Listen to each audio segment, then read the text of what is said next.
Hi guys, my name is Sheldene and today's workshop is going to be on how to do this owl in pan pastels and pencils. The main materials that we will be doing, and I'll go through the materials in a second, is pan pastels. So the majority of this is going to be done in pan pastels, and all just the tiny little details we'll be doing in pencils. So the palette for the pan pastels looks like this. There are 10 colors. I just printed them out like this, but the palette we have the Pearlescent Yellow, the Colourless Blender, the black, the Yellow Ochre Extra Dark, Paynes Grey Extra Dark, Phthalo Blue Extra Dark, Neutral Grey Tint, Yellow Ochre, Titanium White, and Orange Shade. So that's the only palette that we need to be able to do this owl.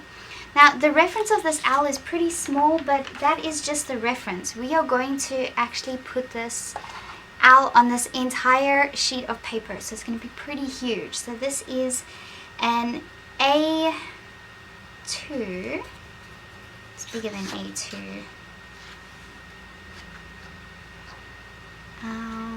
I'd say it's A1, an A1 sheet of the UArt 400 sanded paper. The reason we use a sanded paper is because it has a nice texture to it, enough of a texture for your pan pastel to just, it's almost like it grips it. It sticks to the surface really easily compared to something like regular watercolor paper where it will just brush onto the surface and it doesn't sort of have anything to grip on very strongly. So the sanded paper brings the pigment out, and it's got a good grip on it, and it allows for multiple layers. Okay, the other tools we're going to be using is we'll be using these Sofft applicator sponges. Now the brand is Sofft, which is S-O-F-F-T, and so if you're looking for them and you look for Sofft applicator sponges, make sure you spell Sofft properly, because then you'll find it a lot easier. So we've got 4 little, they look like little palette knives, and then they've got the sponges over the top, and these are what we're going to use for the feathers or any details in the pan pastel work. I then have a round oval-like applicator soft sponge, which I'm going to be doing color mixing on here, so I'll show you how we do that. And then we have some various other shaped sponges as well. I also have a kneadable eraser. This helps if you just get that excess piece of pan pastel onto an area where you don't quite want it, and you can just use the kneaded eraser and just lift it off straight away. So that's a very handy tool to have. And then finally, the pencils that we're going to be using is our I have some of my dog's hair on there. The pencils we're going to be using are the Faber-Castell Polychromos pencils. So just a set of 24 pencils will be enough.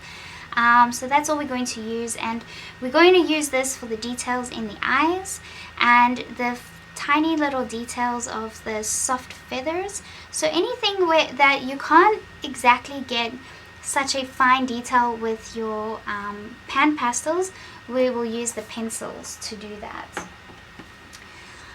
Okay, so that is the materials that we're going to be using today. So I will provide a list of the materials in the description, and all the other information that you'll need to start this for yourself. So I think this is a great little starter project for pan pastels. You don't have to have any experience to be able to do this workshop. This is fine for complete beginners. I'm going to go through everything step by step. But if you want to start or try pan pastels but you don't want to buy too many of them, this is a great way to start out just with 10 colors and see how far you can get with an entire image, and then that gives you the opportunity to decide for yourself if it's the kind of material that you would like to invest in. So I've had a couple of pan pastels for the past few years now, and I haven't gotten through one of them completely yet, and I use them all the time. So they are going to last you a while, and then you can maybe just gradually build up the colors that you have.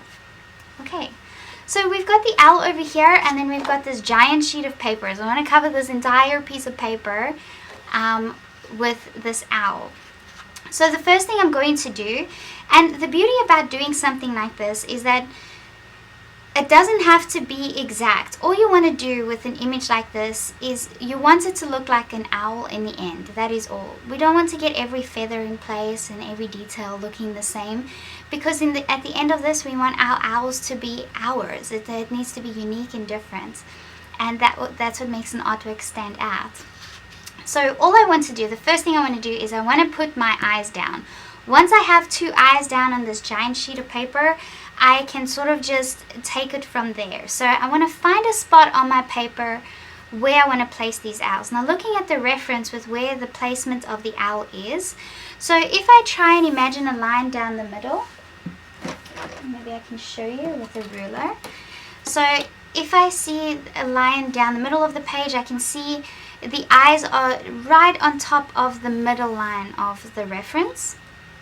And if I want to see where the middle of the page is in a vertical line, we've got this eye right next to it, the left eye right next to it.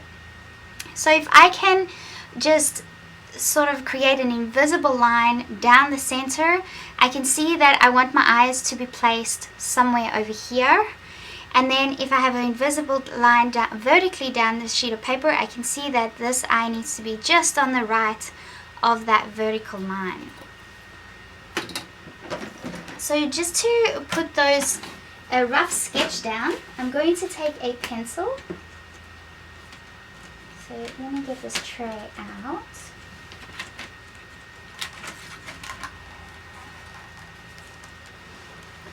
And I'll just put my pencils, I'll just put them carefully on top of my PanPastels for the moment. Okay, so I will use a light color, but one that's dark enough for you guys to see. So I'm going to use the Raw Umber number 180, and I just want to get a rough sketch of the placement of the eyes. So I know that from my reference, I can sort of see that this is the middle of the line, and this is the horizontal middle of the page and the vertical middle of the page. So I want my eyes to be, let's just put a dot in the center of where I want my eyes to be. So there's one, and then I'd probably have it, you can decide how far apart you want it, because so if the ear is going to be there, so maybe not quite that far apart, I'll put that over there. So now I have that spot there that I don't want, and this is the great thing about a kneaded eraser, is I can just take my kneaded eraser and I can lift that right off of this paper. If you do that with this paper, if you just use regular watercolor paper, it's not going to be quite as simple to remove it like that. Now, if you have too much dust on an area, where did I put it? There it is. Like me, I can never avoid my dog's hairs. But if you have any excess on your page, just take a brush like this, a big brush, and wipe it off. Don't wipe it off with your hand, especially on sanded paper, because it's not going to feel that great if you do it that way. Okay, so I found the 2 center parts of my eyes. So now I want to, I'll keep my reference close by so that I can see the shapes of what I'm working on. So I can see that the top of the eye isn't quite round. It's got a bit of an angle there. And then it goes down like this.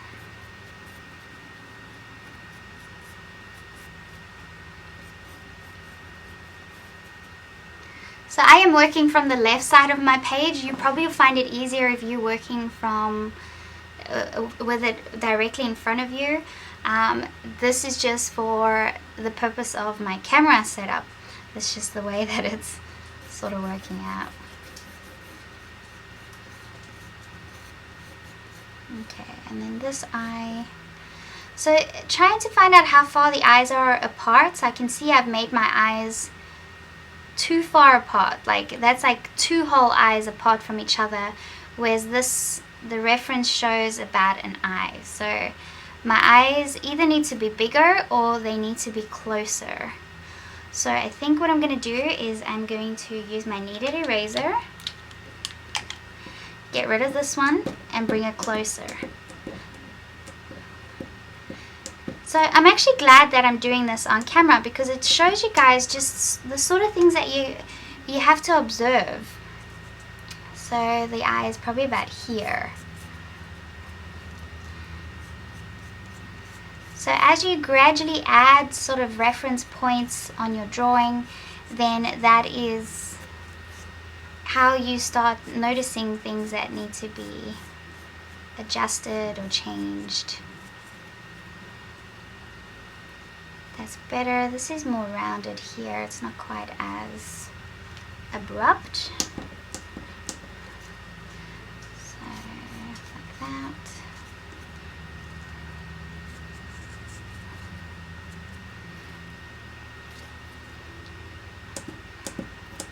Rid of that center line, and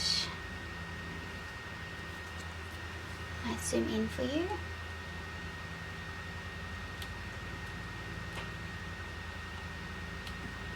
There we go. This is also a little more rounded, not quite as squared.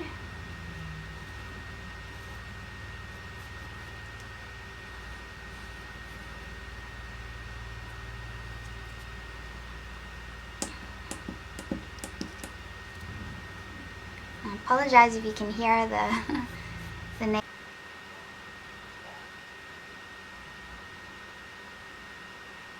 Okay, that's pretty good. Now I want to put that sort of feathery shape above the eye.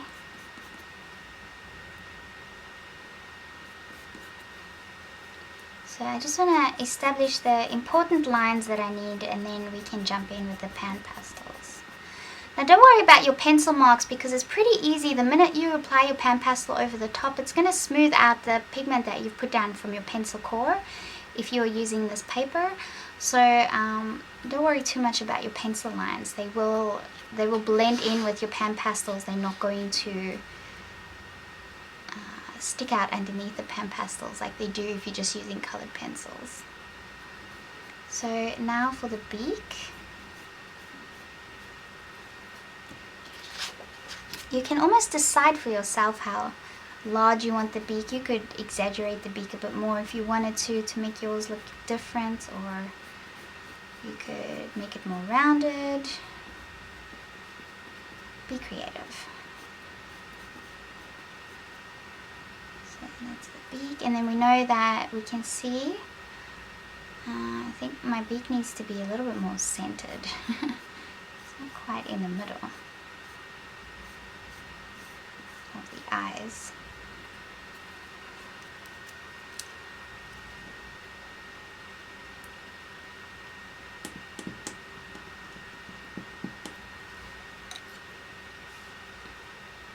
That's a bit more centered. I think I'm going to go for a bit of a wider beak compared to a narrower one.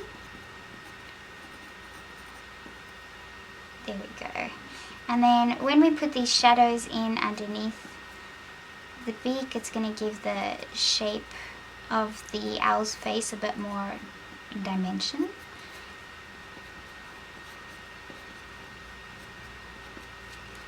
But what you could do with your pencil is that you see these shapes around here, so it almost looks like a rectangle almost around the owl's face.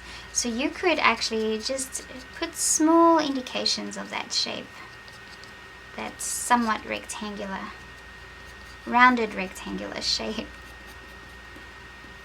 Over here.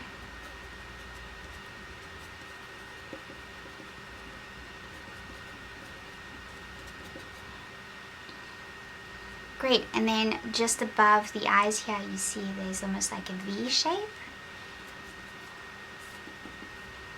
So these are just pointers for your eyes to recognize as you apply the PanPastels to them. And then we want to create this shadow, just an indication of this sort of U-shaped, rounded values just underneath the beak area. I want to say the owl's chin.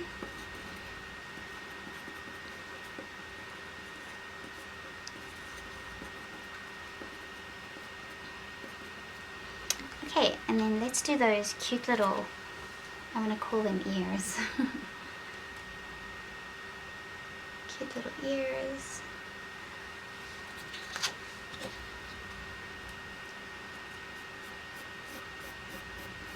Oh, and this reference photo is actually a stock photo, so you can buy the license for it on iStock Photos. So this was just a quick one that I grabbed because I thought it would be a great example in a workshop. So I can see that the start of this part of the ear is actually just above this mark here, whereas I've put it all the way over here. So I need to replace where I put those completely.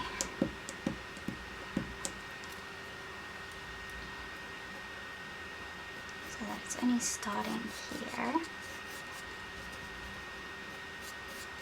And that one here.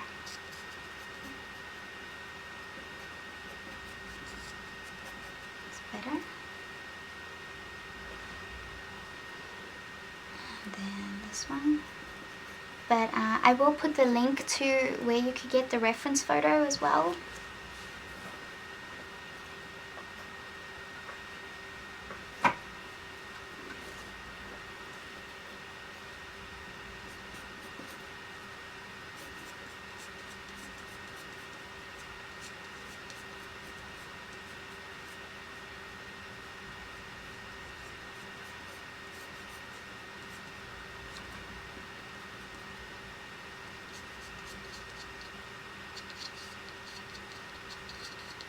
Okay, creating that rounded shape over there. The top of the, this is going to about there.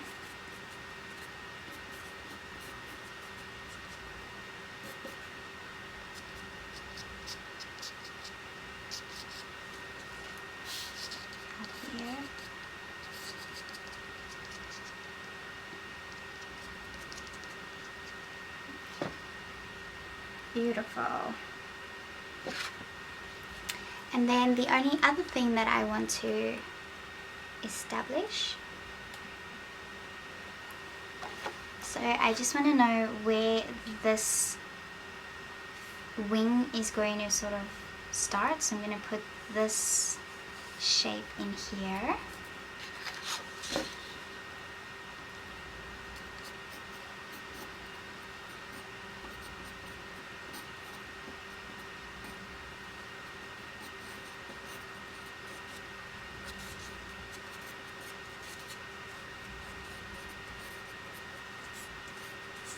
And again, you don't have to get these feathers right, because once you have a particular pattern,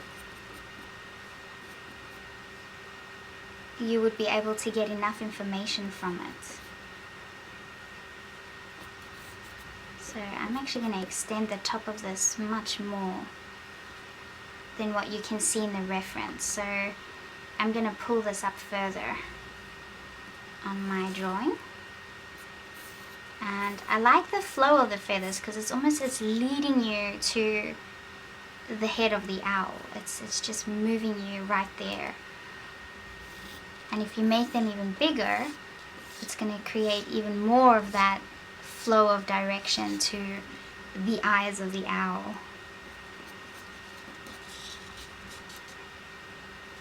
Okay, now I can sort of see where that line is going to be, which comes just to the sort of bottom area of, there we go. So I wanted to know where this ends over here, so I can see that it's just below the sort of middle horizontal line. It would be a little bit further there.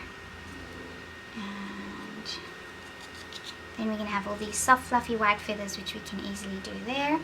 Now with these, areas here, all we want to do is just put a indication of the shape of this in here. We don't have to draw these feathers in.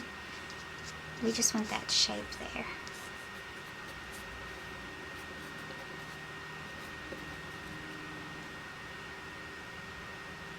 So it sort of goes.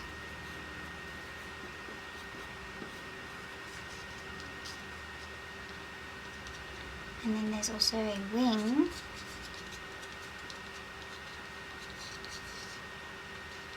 In this area here.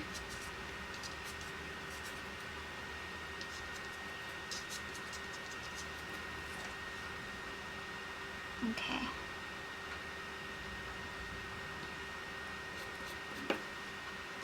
There we go. It's very subtle, but that's all you need for your outline. That's how easy it is just to get your outline in there. And I think this is going to be real fun because I'm going to be doing this same workshop with a class in a couple of days. And we're just going to be a nice intimate class of 7. And I'm so excited to see what the owls are going to turn out to look like.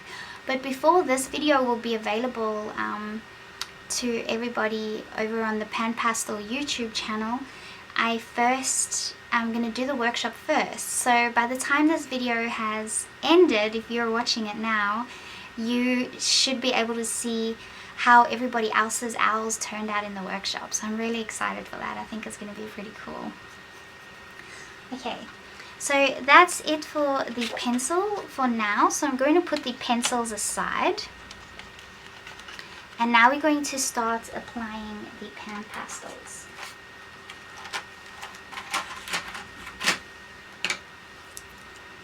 I'm going to put my kneaded eraser aside. So that's a very, very nifty thing to have available. And just have a drink of water. So this video will be available to all of you in real time, so you're literally seeing every second of it done in real time. Nothing is going to be sped up or edited or anything.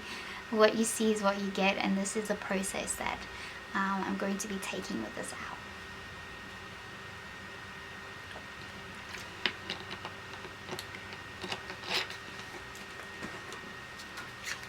Okay. So I'll be having my reference photo hover around everywhere so that I can show you what exactly I'm focusing on at what time of the drawing. So I think we're going to start off with the eyes, I think. So I would like to use some of, let's block in the pupils and the dark rings around the eyes. No, actually, let's not do that. So I'm going to take my orange shade, which is this one, and I am going to use this applicator sponge, which is like an oval-like applicator, and I'm going to use that that I'm recording with. The only downfall about that camera is that it only records for about 11.5 minutes at a time, so I have to re-record every time you hear that, so I apologize for that. Okay, so go and do the other eye. See, it's so easy, and I hope that you can see how pigmented and bright it is. So the paper really grips it. The only thing that you will notice if you are using this paper, it is going to eat through your sponge applicators. So you're probably going to need about 2, maybe 3. If you are going to be applying a lot of color or using the same applicator sponge, because you are working on a sanded paper and you're rubbing on it, it is going to sort of start breaking apart your sponge. So but that's okay, it's easy to just replace that. But if you're going to get these sponge applicators, because you just have to buy the palette knives once, and then you can buy little packs of all these extra sponges to replace it with.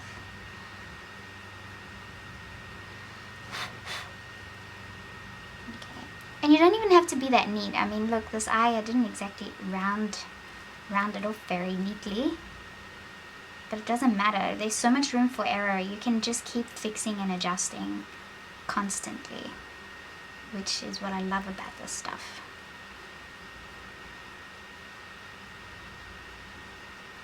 So that's quite dark, so we want to add a little bit of a highlight. So I'm going to use my, let me just keep this close by to me.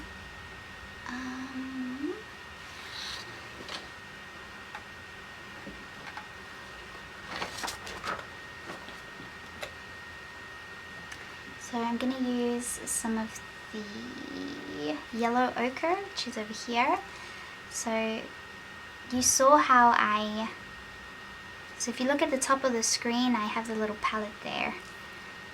But I literally just dab it and then apply it. So just to the sort of around the pupil.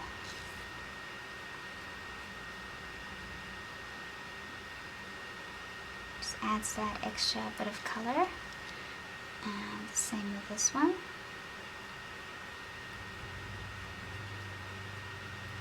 And then I'm going to take some of that beautiful Pearlescent Yellow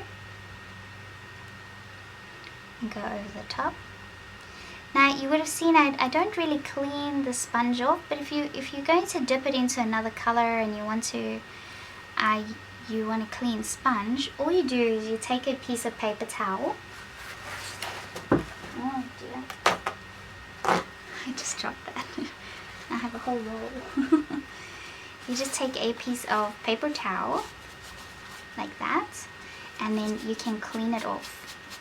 So just wipe the PanPastel like that, and then you can apply your other color to it. So the Pearlescent Yellow, it's so beautiful. It's almost going to help bring out that glow in the eye. It literally has a shimmer to it.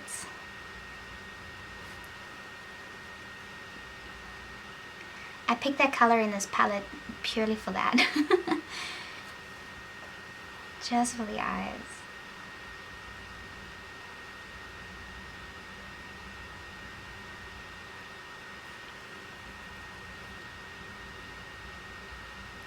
And it's just so nice how these colors apply on top of each other, and they just blend in flawlessly.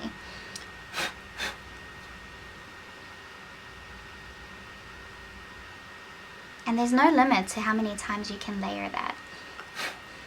One thing I will show you later on though is that if you want to do a lot of layers, so let's say I wanted to layer that another 3 times over exactly the way that I did, you're going to have to seal it with a fixative, and the fixative will then seal in whatever is at the bottom. So if you don't want something to change, so let's say I've done this part of the eyes now and I don't want them to change at all, then I will seal it with a fixative, and then it's sealed in, it won't move around anymore. And once the fixative's dry, you can layer on the top of that and you don't have to worry about moving any of the colors below it.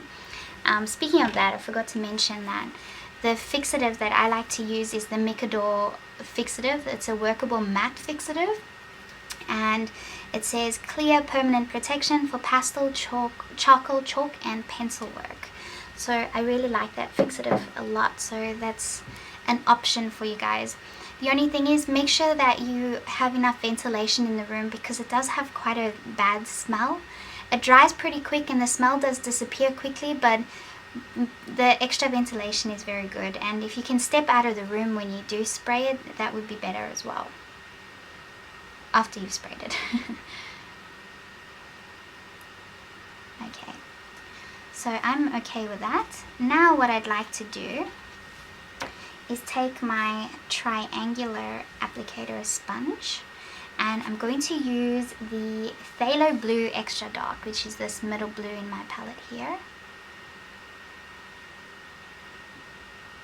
So you will have a printout of these colors that, like I showed before, which I literally just made like this. So you'll have that available as well. So if you set out the palette in the same way, you will be able to see which colors I'm using. without me having to say the color, but I'll continue to say which color I'm using, but if you're uncertain, then you can just check it out that way. So now I want to apply that to the pupil of the eye.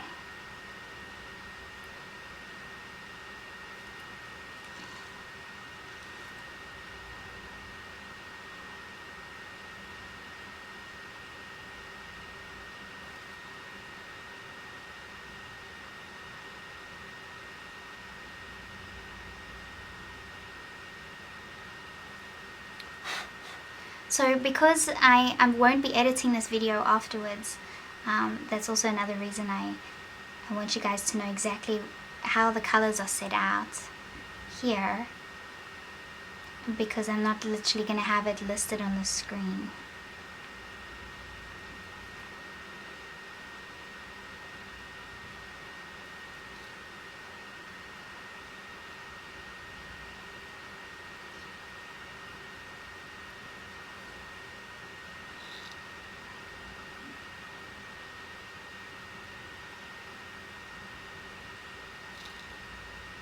This is such a beautiful color. Phthalo blue and Paynes grey are like two of my favorite colors to use for darker values.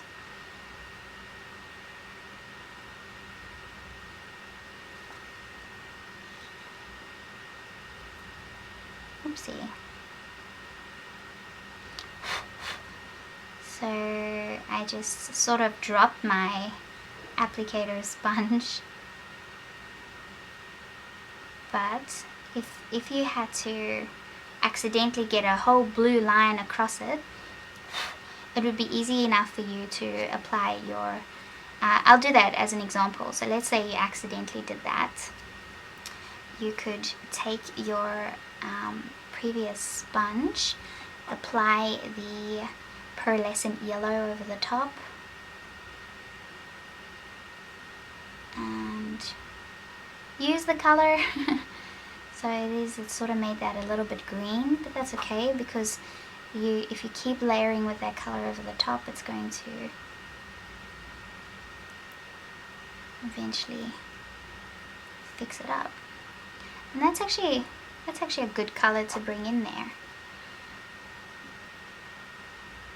It's always good to use whatever colors, surrounding colors you have, into your main. It's what I'm trying to say is that if you utilize your colors that you're using, let's say a little bit more in the background, but you utilize them as well in the foreground or in the main subject of what you're looking at, or the focal point, it brings more balance to it as well. So, and now if I wanted to get that even more yellow, so I will seal that in with a fixative, and then that color is not going to mix anymore. So when I apply the Pearlescent Yellow over the top again after the second layer, which we'll do once we put in these dark bits, then I'll show you we could get it yellow again instead of green. Because the phthalo blue mixed in with the orangey yellow colors, it caused it to create a sort of green look in the eye. And now you can see I can't apply more of the phthalo blue, it's sort of moving around, so I have to seal it in. But before I do that, I'm going to use the very tip of this triangular sponge and try and get in that very dark outer sort of border of the eye, the iris.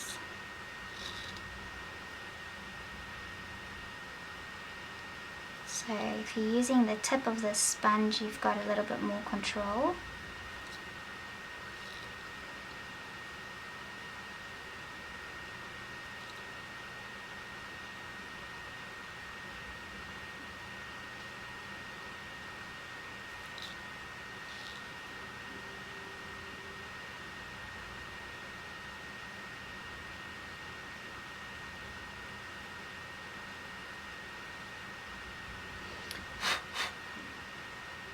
If you have any excess, just blow it off.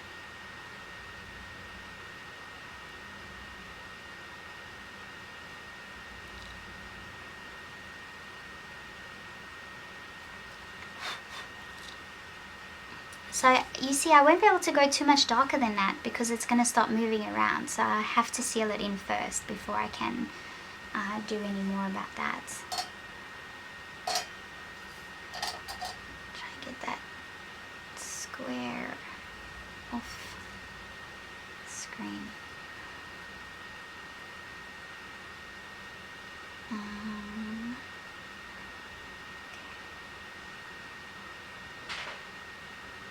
So I am constantly looking at my reference.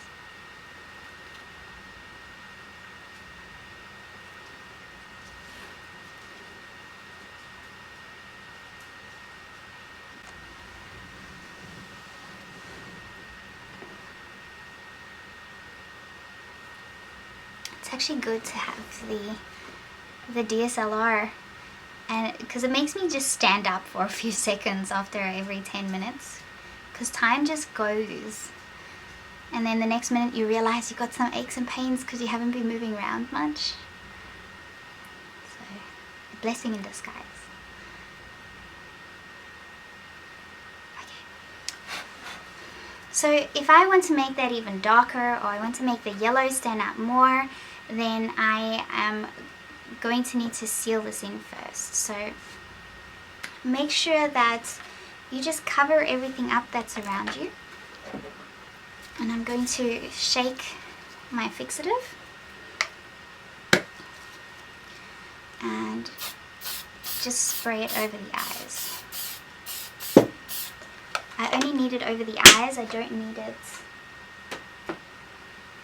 anywhere else because we haven't applied the PanPastel anywhere else. Now this doesn't take too long to dry, so just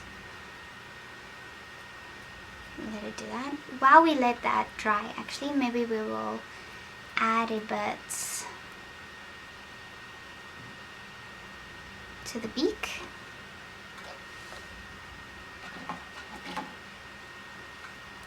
So I'm going to use the Phthalo blue again.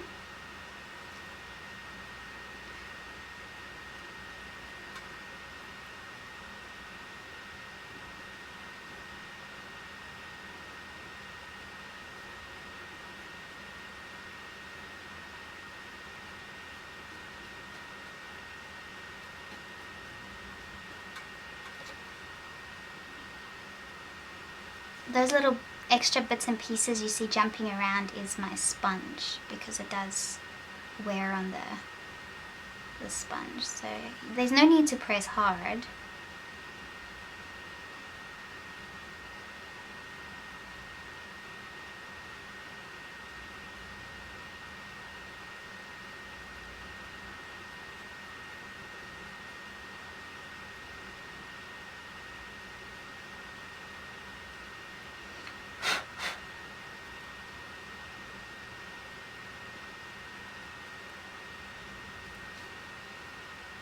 And then I'm going to take some of the Paynes grey, extra dark, and go over that.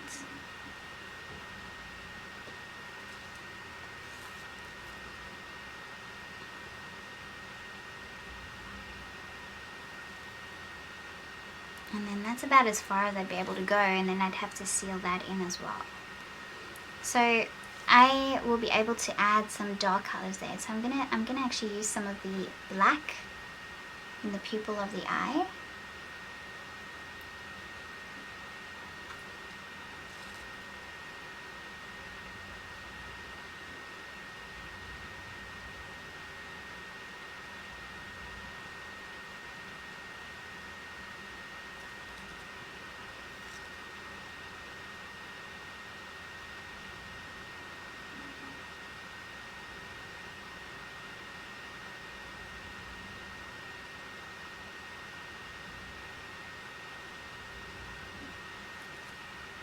And I'm going to use it around the sides as well. Now usually when I use black, I like to use it on top of an existing color so that the black doesn't end up being completely flat. So it is still mixing in with the color that's already been placed down, and then it's not just going to look like a black hole in a sense. So, and I like to use the other way around as well. So I put black down and then I put another color over the top, just to enforce that balance.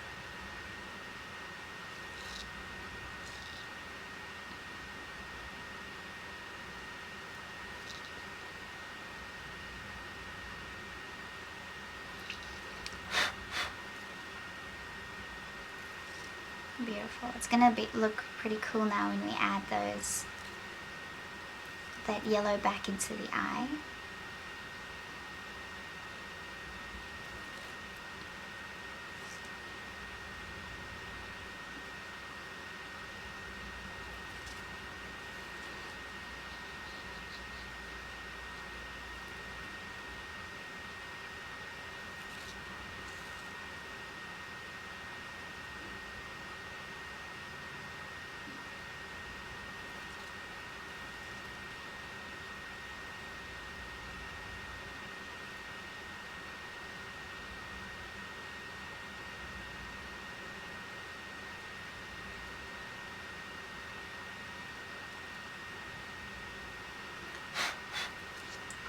Beautiful. Now I'm going to clean this sponge off just a bit, and then take the Pearlescent Yellow.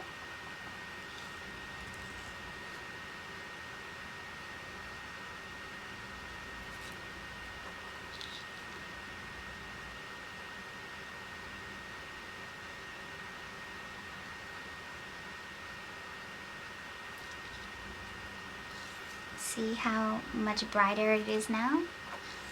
Because we've sealed in the bottom layers, so it's not moving the bottom layers around.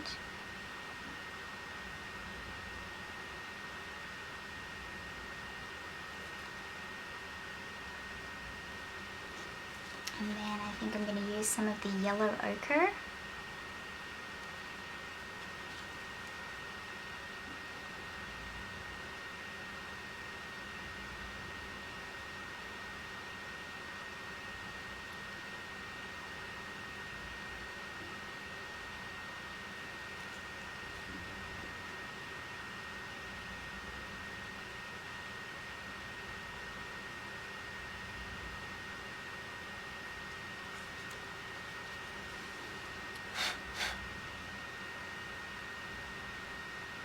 Beautiful.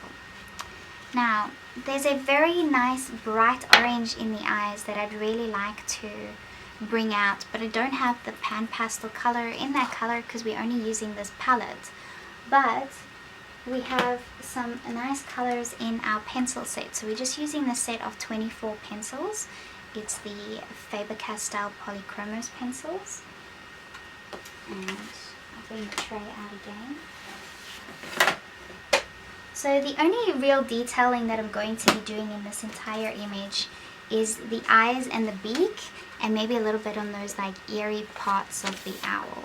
So I have my pencils over here, and I think I'm going to use the dark chrome yellow number 109, and if you pay close attention to your reference, there's almost this like rounded squiggle within the eyes. So you can create little rounded sort of areas.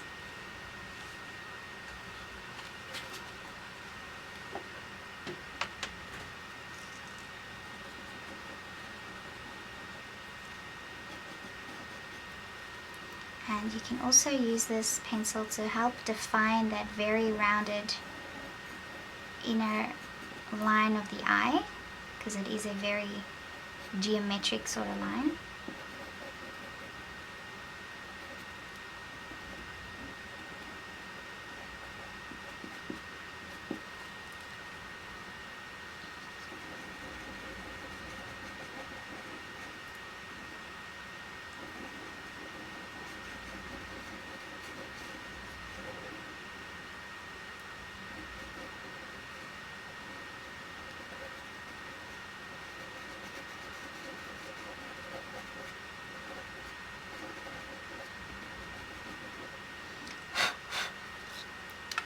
Then you could take the Cadmium Yellow 107, and there's a very bright yellow right around the pupil.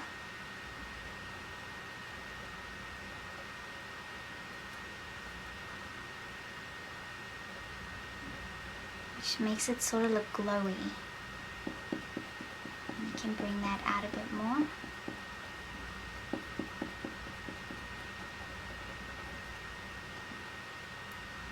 And you can lightly apply some of it around here as well. Again, use little squiggles. It gives a little bit more texture and dimension to the eye. And it's going to start looking like it's glowing.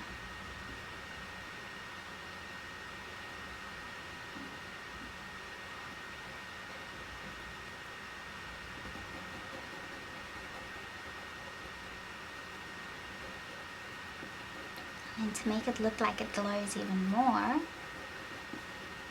you got to emphasize that beautiful deep orange now.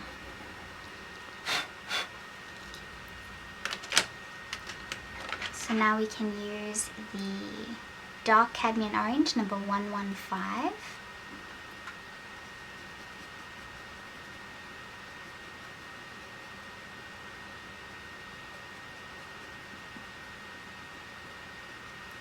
And I'm paying attention to my reference. I can see those glowy orange areas.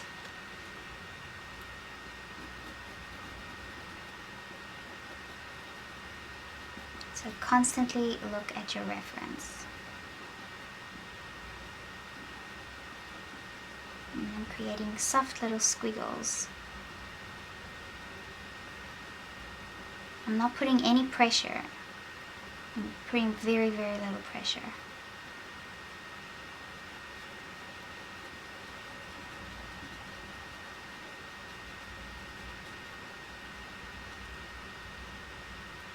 Now I will apply a bit more pressure so that I can get a darker value. So just along here. Look at your reference. If you're wondering why I'm doing something in a particular way, have a close look at your reference and you'll see that this line, there is a darker orange over here. So that is why I'm applying it in that way.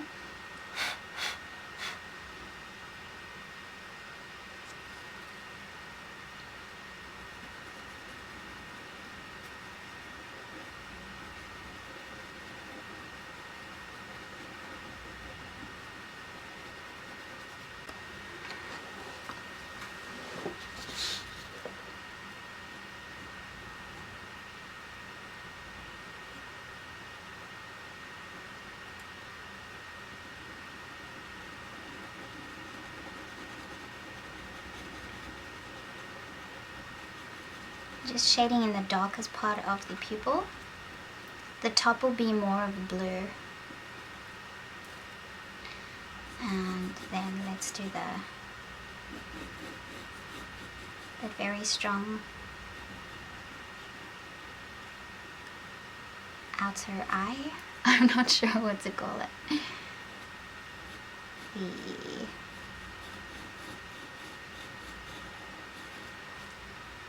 outer rim.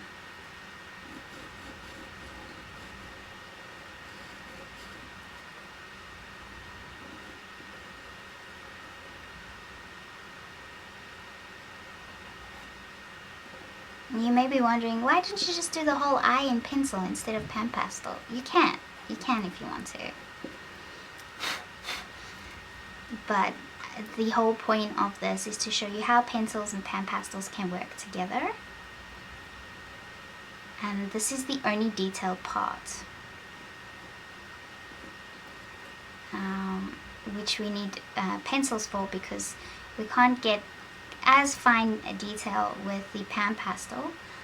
Also, we only have a limited range of 10 PanPastels, so those extra pencils just helps me get in those extra bits of colors that I don't have in the PanPastels.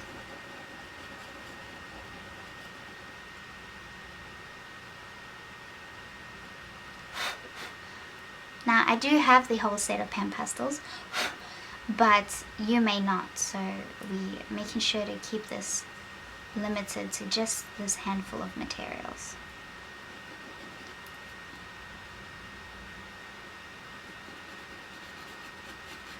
When we start adding those nice soft feathers around the eyes, it's going to really bring those eyes right out.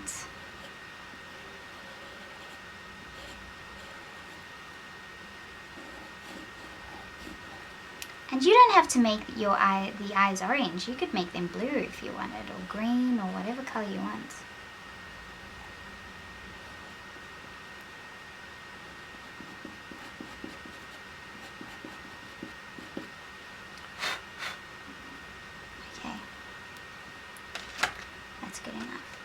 Now what I'd like to do is I'd like to use some of the Helio Blue Reddish number 151 and apply that blue just on the top bit of the eye. The pupil of the eye.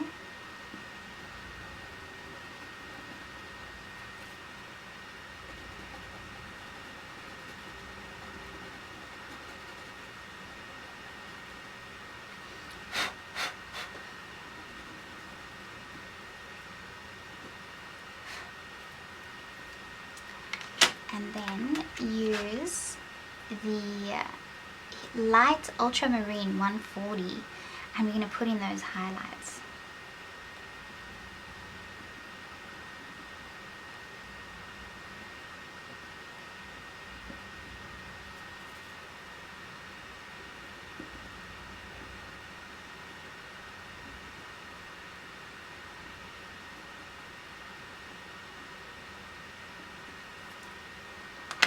And then watch this, this is like magic.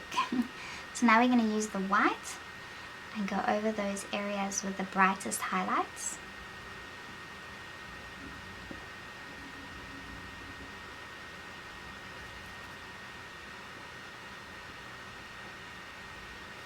And it's going to make that eye look like an eye. And then I think I even want to go just a little bit over that yellow around the pupil to make that seem like a stronger highlight.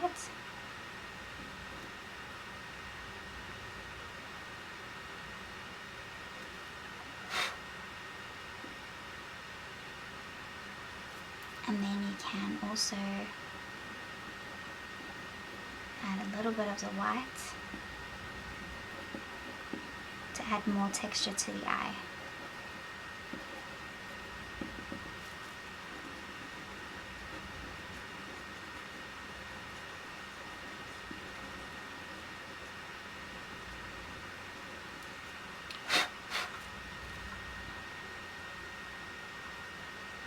There we go.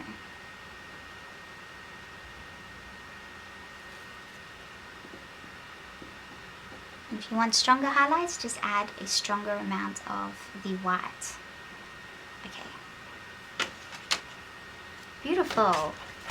Now I want that to stay like that, so I'm going to seal that in with my fixative.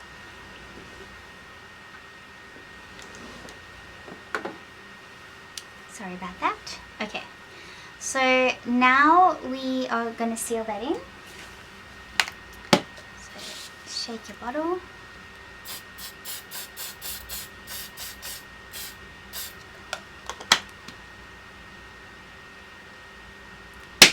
Just like that. Let that dry. And then we are going to start with the feathers. So while we're letting that sort of section dry, let's go on the side here. So let's add these values on the side here with the PanPastels. We're not worried about those little black parts in the feathers, we just want to get those values down.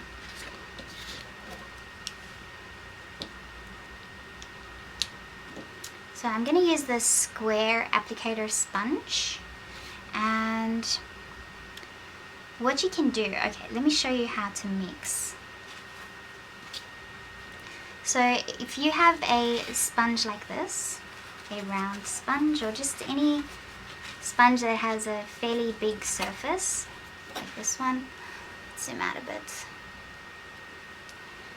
like this one, you can mix on it. So I'm going to take some of the Yellow Ochre Extra Dark and apply that to the top, and some of the orange shade, and mix that into that. So orange shade, and I think I'm also going to take some of the neutral grey tint. So that's how you can mix colors up to get different variations with a small palette. And then I want to use the side of my sponge to start applying these areas here around the face of the owl.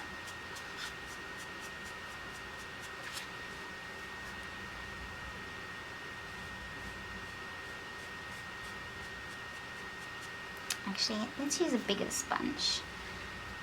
So I'm going to use this square sponge here. If you have a dirty sponge, then all you do is you wipe it off. I did wipe this off earlier, so nothing's going to come off of it now. And you can mix with your sponge pretty much like you did. So we're using the Yellow Ochre Extra Dark, some orange shade, and some of the neutral grey tint. And we want to put that value in there.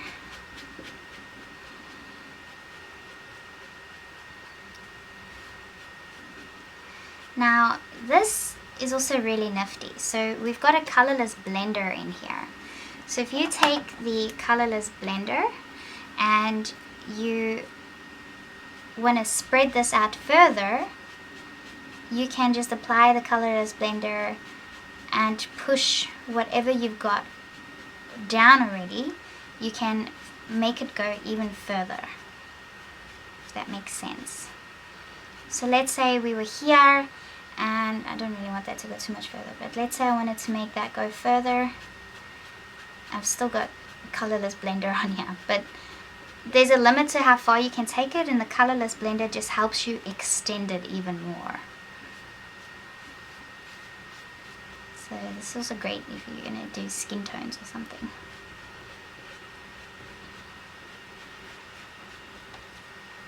Okay, so if you see me dip into that,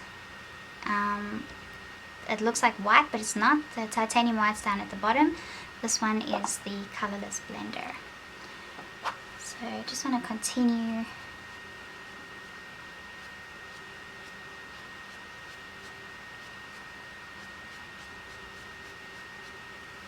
using the Yellow Ochre Extra Dark, sort of push it out.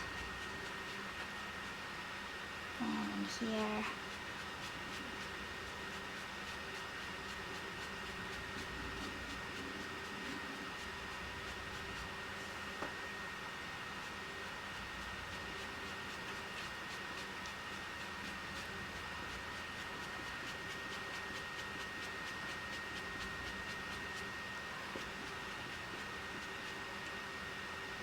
Okay, there's some over here. So I'm going to use some of the grey and the yellow ochre.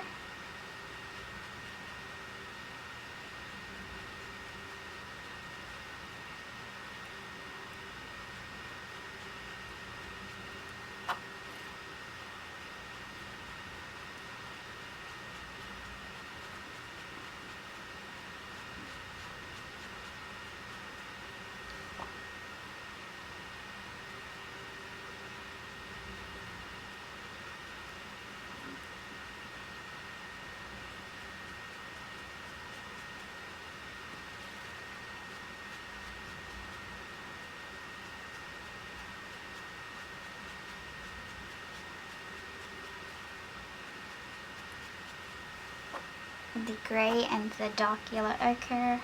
Not too much, so add more grey.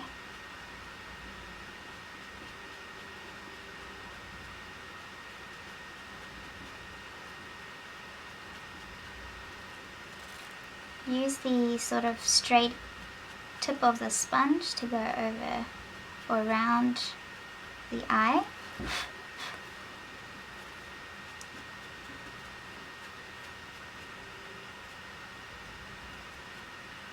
Okay, I want to start mixing in my white because there's nice white tones here, but my paper isn't white, so I want that white to show up. And when we have the white around the eyes show up nice and clearly, it's going to make the eyes pop out even further.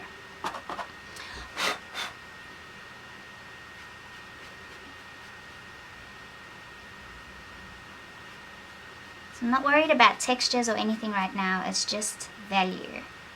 I just want to get the, like, if you're trying to break out the layer, like the very bottom layer of something over here, then you are not looking at the details, you're just looking at the values.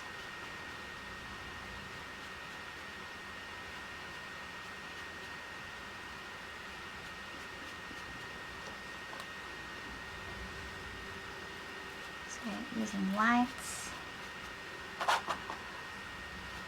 I still have some of that grey in my sponge, and that's fine. And just carefully guide the flat edge of the sponge around the eye so that you don't get into the black area. And even if you do, it's easy enough to just use your pencil again to just get that straight black line back in again.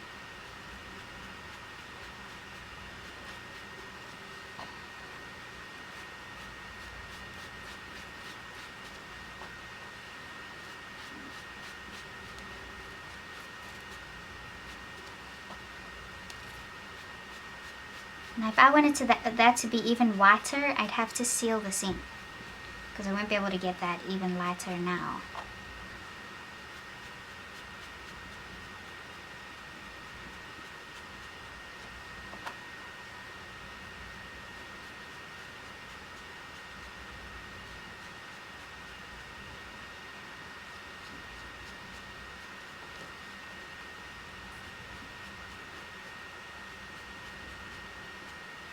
See, that's really blending in with the grey, so I'll add some of the grey here.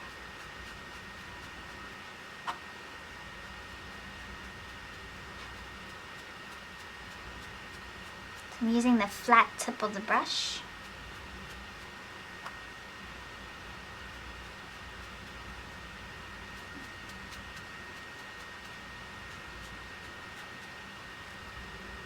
Beautiful. Now I'd like to use the grey and the white down here too.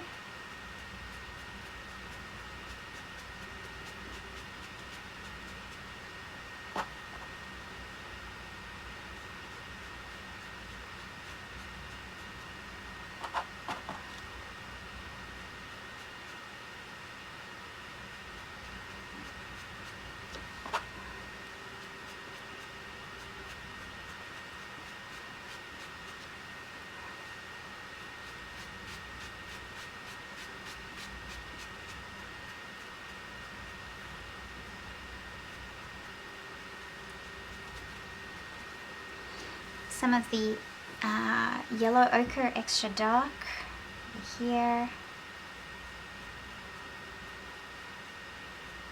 next to the beak.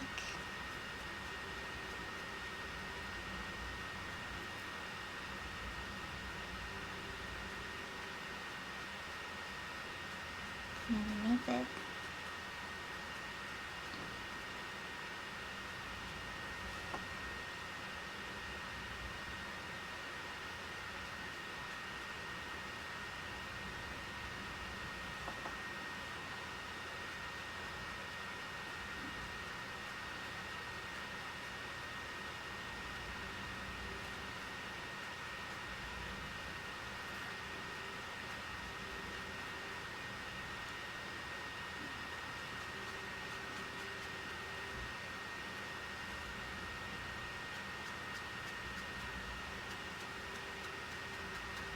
Here.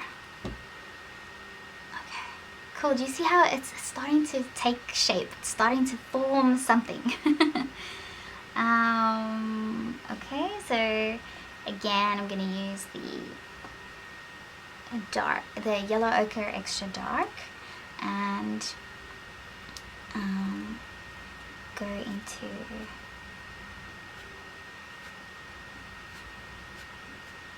these fluffy ears, some of the blue, the Phthalo blue Extra Dark,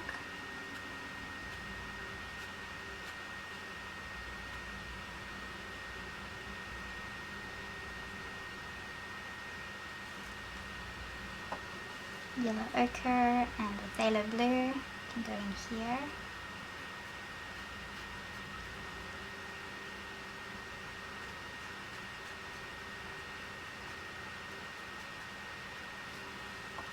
Yellow Ochre.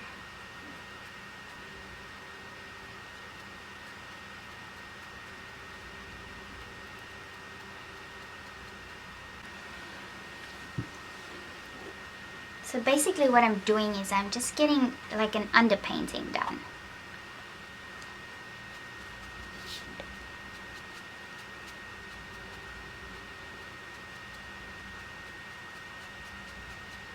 But I'm still using the straight edge of the sponge, like we're working with feathers, so you can make them wispy strokes. White and grey. More white.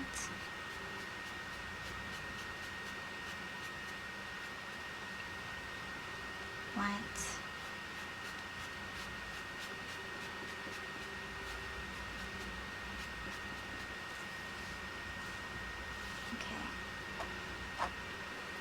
Now the top of the head here is pretty white with sort of bluish grey tones. So the Phthalo blue and the Paynes grey would be good colours for the dark feathers on the head.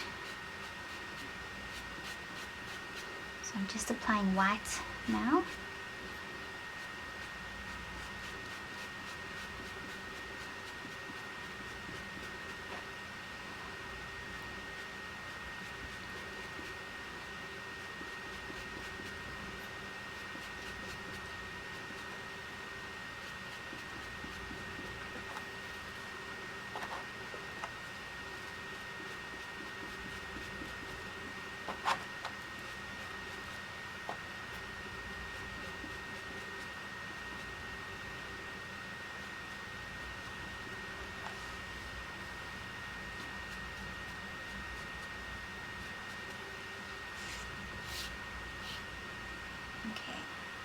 Now I'm gonna go and apply those white areas pretty much everywhere. So this whole bottom wing here, I would like to apply the white because I don't want the color of the paper to come through anywhere. I want to completely seal the color of paper. So I'm gonna add white over here for now, and we'll see how we go. So let me zoom out so you can sort of see the whole thing. And bring that down a little. So you can see that the size of this is big, it's nice. So I want to work on this part of the wing here, so I'm going to apply, and maybe over there as well, I'll apply the white.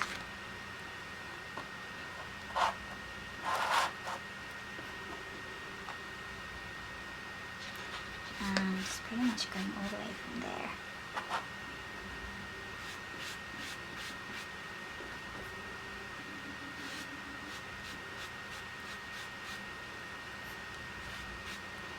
So use the whole side of your sponge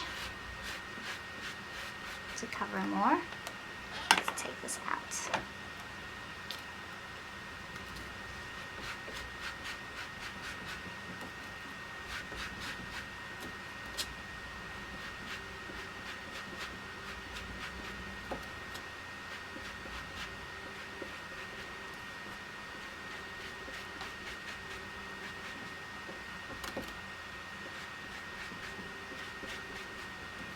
So at the bottom, I'm sort of going to make it sort of fade into nothing.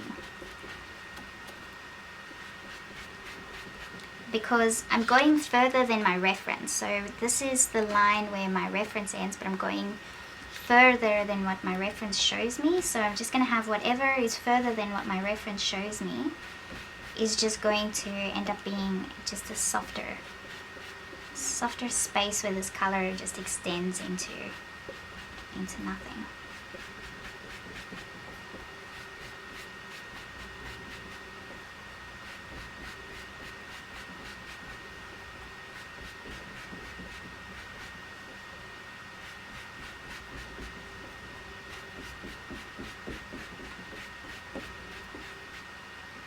So I know you probably can't see much of the white that I'm applying now, but as it gets whiter and more pigmented, you'll see it more definitely.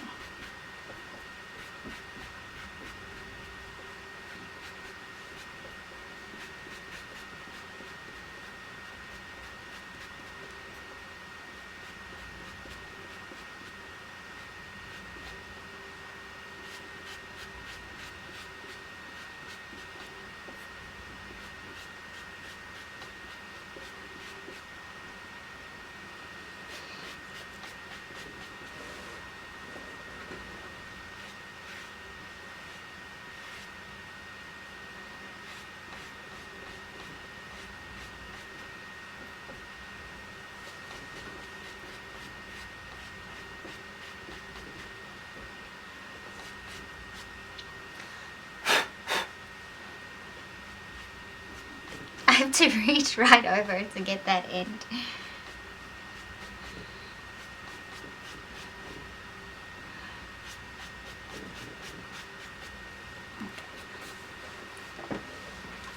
That's good. That's good. Now I'd like to apply these sort of darker areas here. So I'm going to use the Yellow Ochre Extra Dark and the orange shade here, and now so move that out the way a bit. Okay.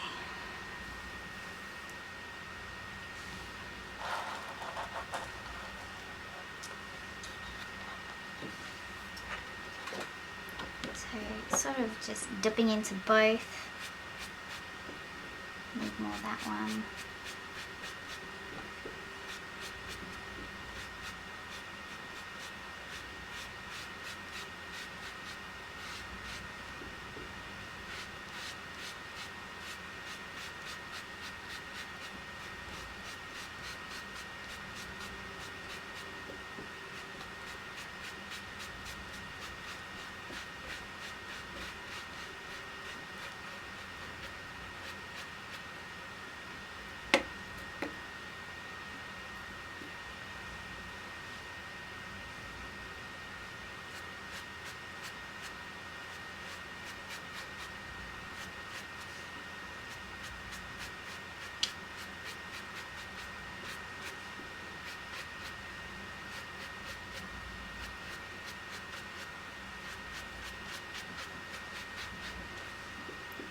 This is going to be a good, so I want to extend this color outwards here, but I don't want to change the colors too much. So I'm going to use my Colourless Blender and see how far I can bring these colors out. Oh my gosh, the Colourless Blender is like magic. This stuff's insane. This is actually the first time I'm having a play with the Colourless Blender.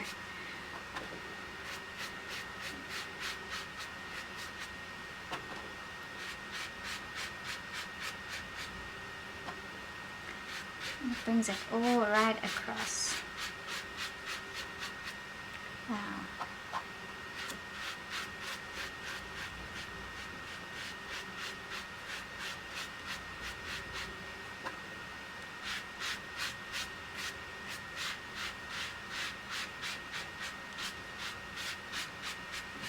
Nice and soft. Beautiful.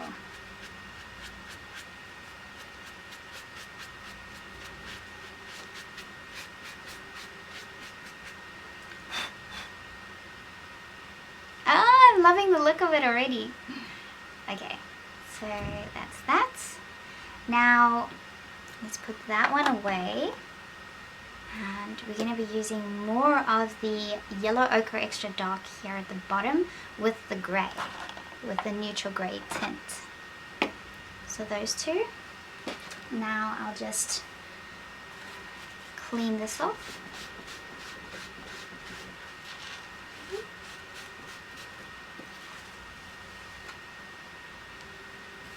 Okay.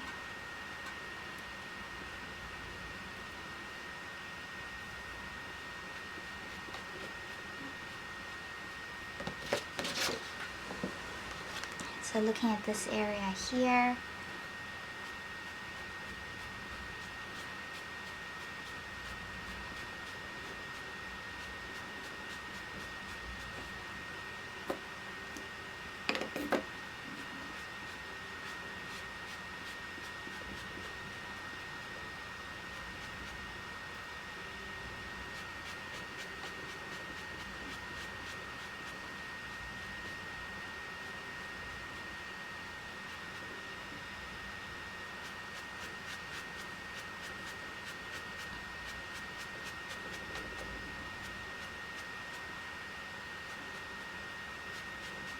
this can go further.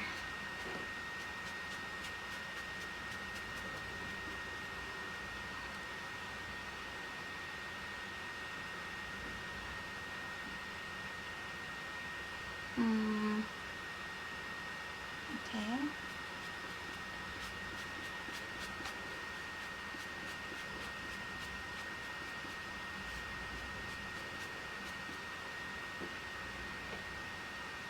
Then I'm going to use the Colourless Blender to bring these areas together a bit more.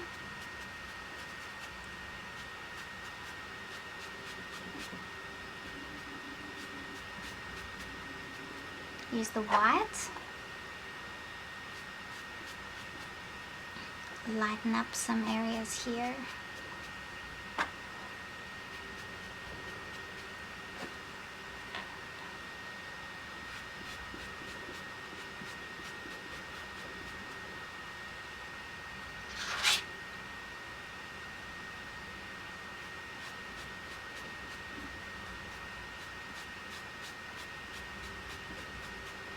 Goes even further.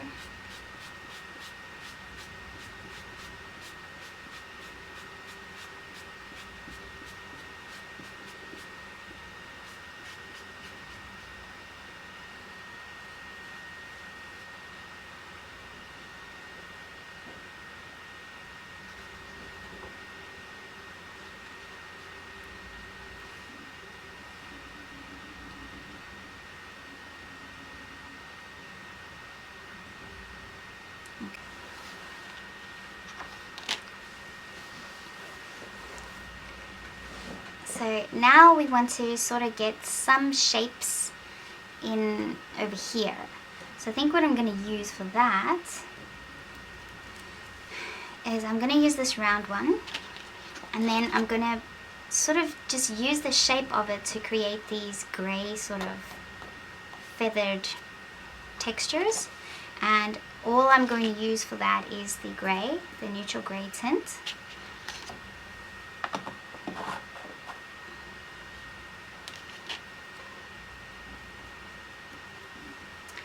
So they are sort of going like this.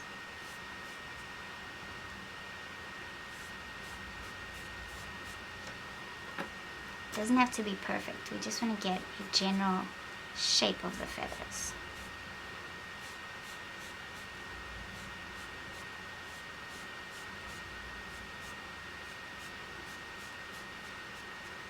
So that's kind of the thing that's happening here. That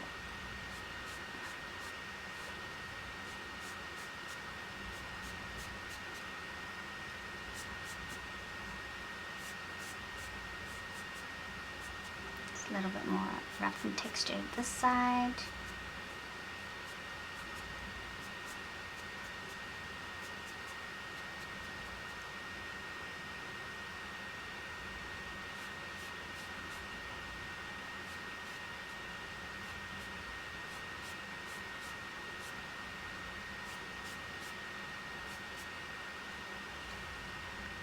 see that?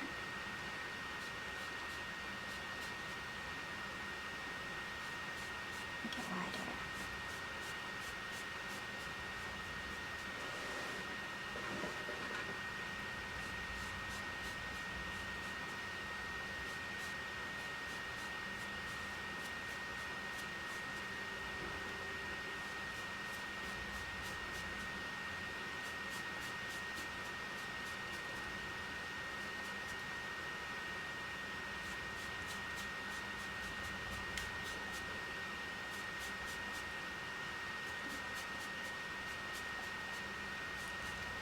You just have to be observant with the shapes that you see. And then you use those shapes. And it gives you flow. It's forming a sense of direction. So you know that there's feathers that are going upwards. You don't know where to or how, but they're going upwards. What's causing them to look like they're going upwards? It's the direction of the pattern on the feathers.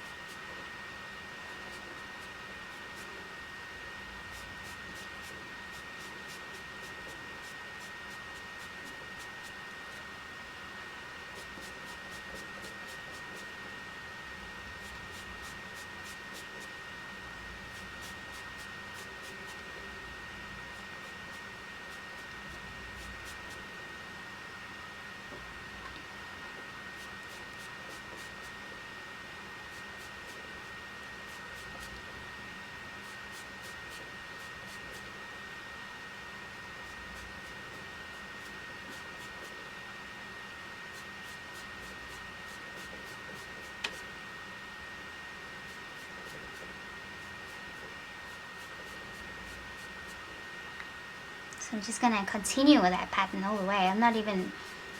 I'm looking at my reference, but I'm not sort of trying to get it exactly the same. I just want it to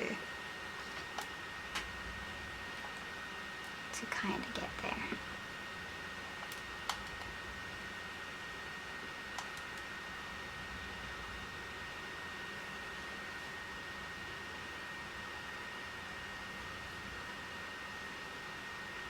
My arm looks very pink in this video.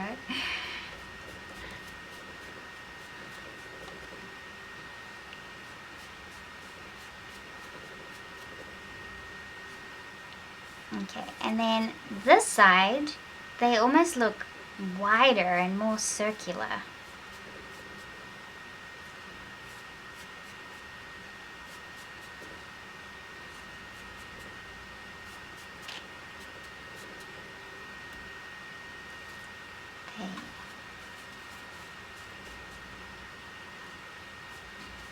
And then they're like spreading out like I don't know, they look like little spots next to each other.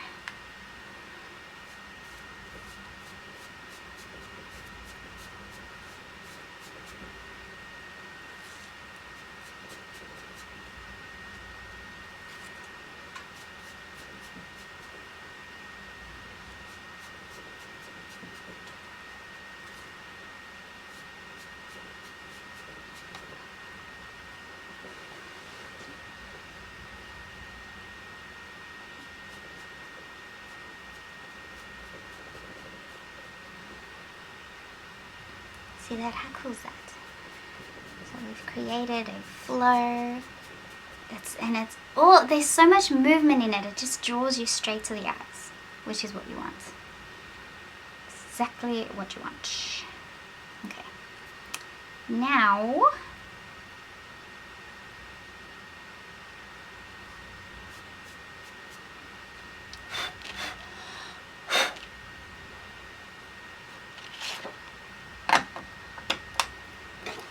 we want to do those little like U-shaped patterns almost. So I might just use this triangular sponge and use the orange shade and the yellow ochre extra dark again. So just dip it in both and then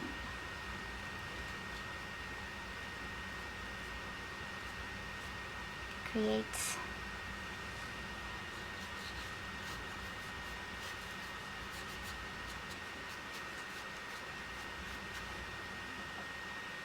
just little patterns in between those grey sort of ovally shapes that you put down. I don't know if I want to use that one. Let's use the square one again instead. Yeah, that's better. Corner.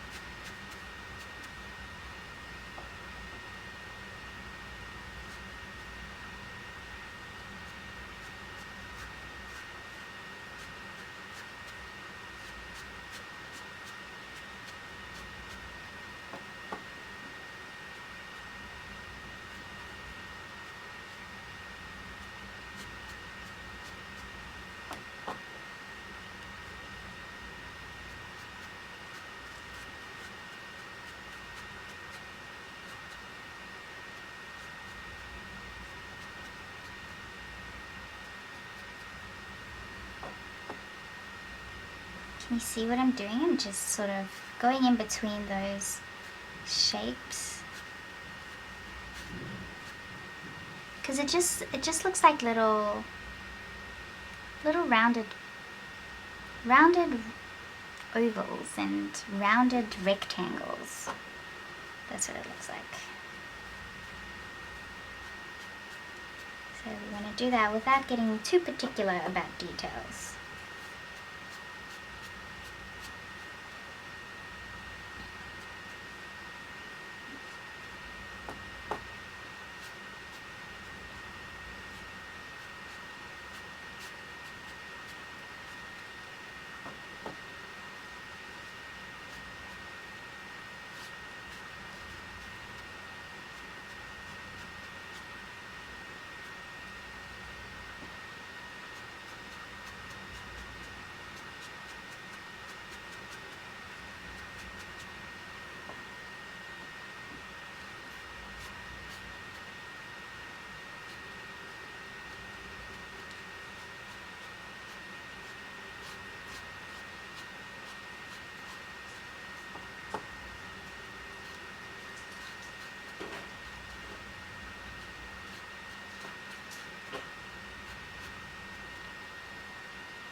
And these shapes are even more rounded.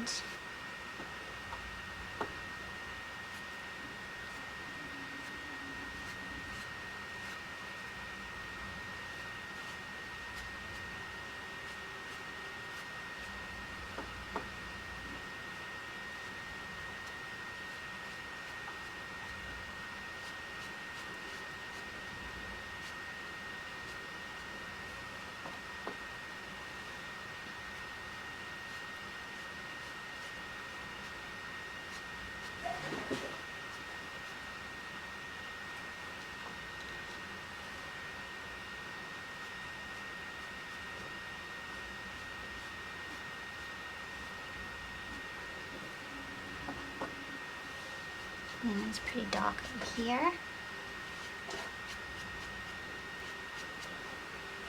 Okay. Now, they're just in between these feathers here, like there's an indication of green there. So I'm going to use some of the Yellow Ochre Extra Dark, a smidge of the Phthalo Blue Extra Dark, and then the yellow. And that should turn it into green, which it does. So I'm just going to give that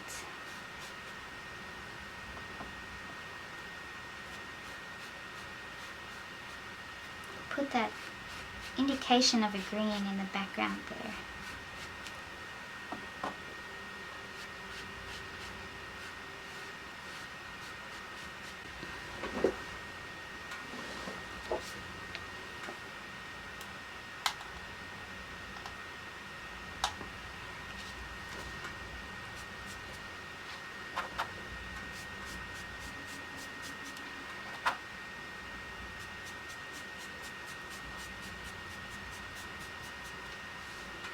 Now with the bottom,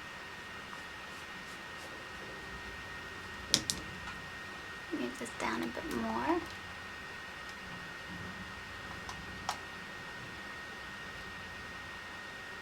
There we go.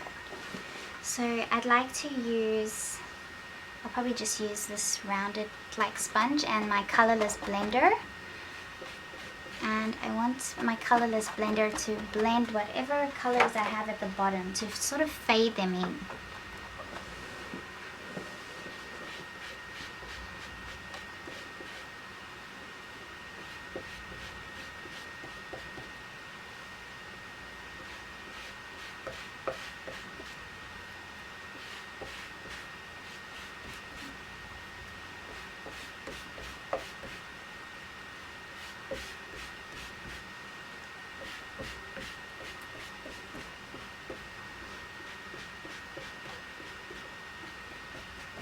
Beautiful. Okay. Now I want to blow off any excess.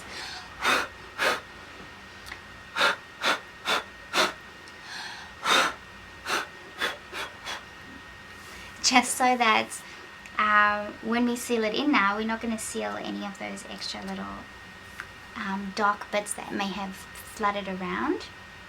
And then just before we do that, I'm noticing a few things. I just want to get a darker shadow in here.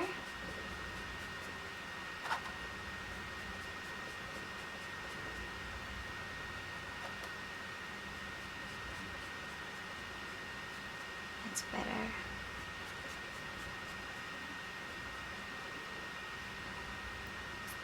And before we seal that in, actually let's take advantage of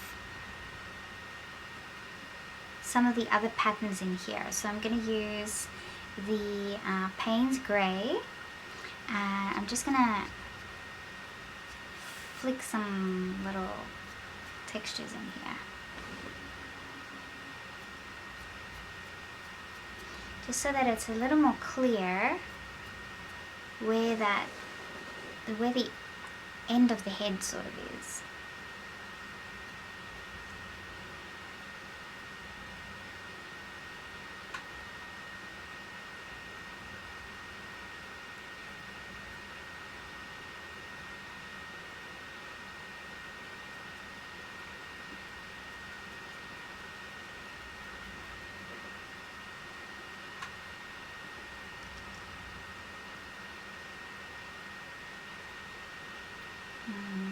Okay. And this side here.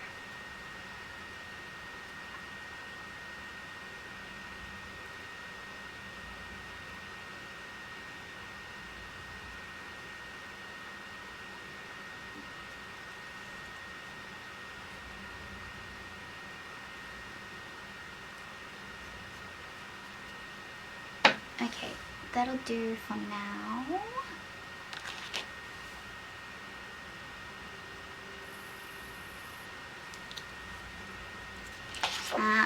Okay. Before we get to the fixative, I'm going to use the black and just apply a bit more to the beak here.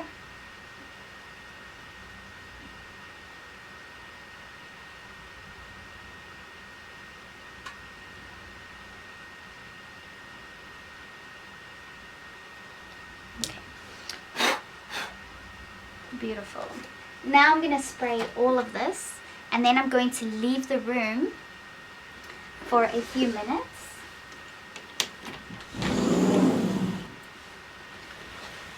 while that dries because I'm spraying so much. I'm just going to close my palette over here so that the fixative doesn't get on there. And then I'm just going to move a few things out of the way.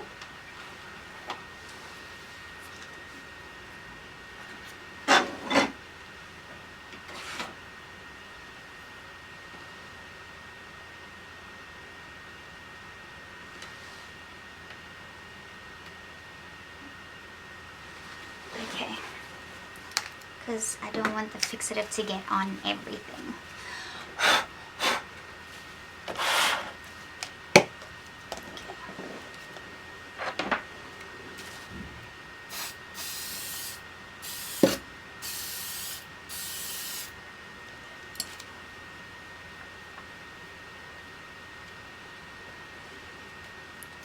Especially don't want it to get on my cameras. I'm just gonna spray and help it vent a bit more. I do have a big window right next to me, wide open.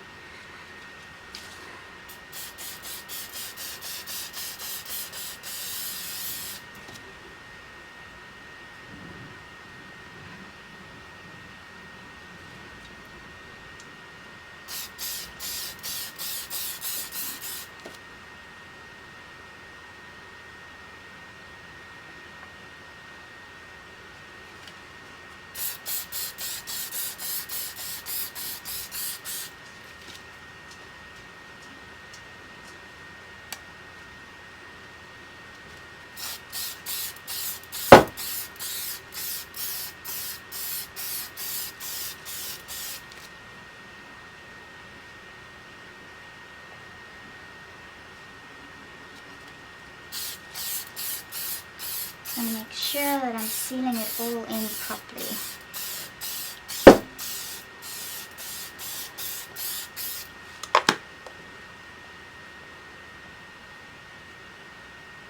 Okay, so I'm going to leave that for about 5 minutes and then I'll be back. Alright.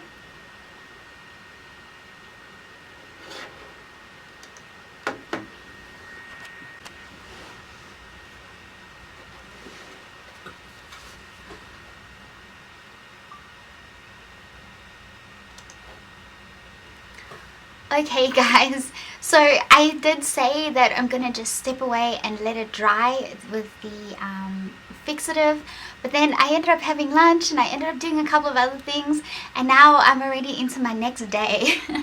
So I'm gonna continue on. What we managed to do here yesterday was just took us less than 2 hours. I'm not sure quite how long, but it was less than 2 hours, so it was really quick to already get such an amazing result, and it looks beautiful. I love it. I walked back in now and I had a look at it and I'm like, wow, it just feels so flowy and so pretty, and the fact that we managed to do that so quickly is so much fun, because now we're going to end up with an artwork that it's so big. I mean, this thing is massive and it's so beautiful and it's really going to stand out. And to have this in your home or to give it as a gift is it's just a beautiful little piece of yourself that you've enjoyed doing, because it hasn't taken a chunk out of your time, but it's still been enough time for you to really enjoy the process. So I had so much fun with this yesterday, so I'm excited to keep going today and we will get it done. So I'm aiming for maybe another 2 hours maximum to try and get this finished. Like I said before, that the only detailing really that we're going to do is the eyes and the beak with pencils, and then maybe some of the fine little like furry bits that are sort of going over the beak, and maybe tiny little bits on the head. But apart from that, everything's going to look very soft and flowy, and we're just going to use our PanPastels for that. So that's the whole point. So what I'm thinking I'm going to do now is I'm going to do the beak in colored pencils, and then we will start just literally just finishing the face. So we're going to get into the face with PanPastels and pencils and get the whole face done, and then we will move on to all the feathers that are around it. Okay, so let me zoom into the face.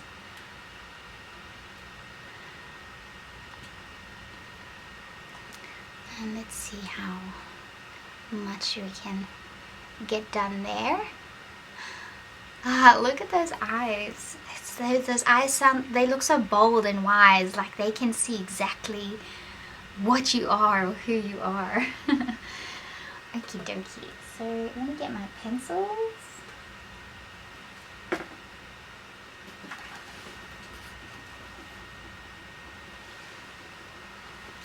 this back here. Get the palette in the screen again. So I'm sort of going to just keep my reference nice and close so I can see it all the time while we're working. Let's probably leave it about here.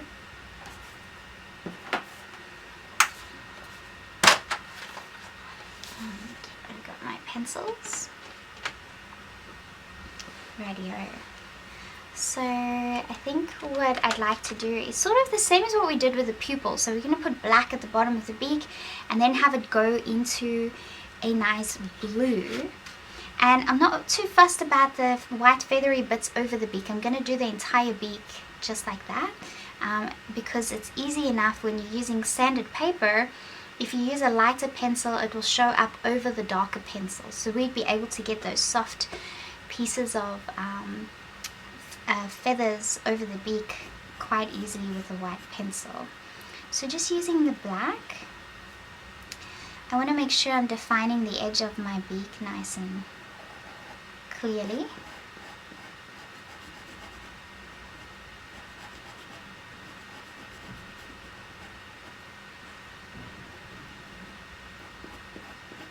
I mean, if you end up going over your beak accidentally with the PanPastels or something, it's this easy to just get back in there and pop a few details back in if required.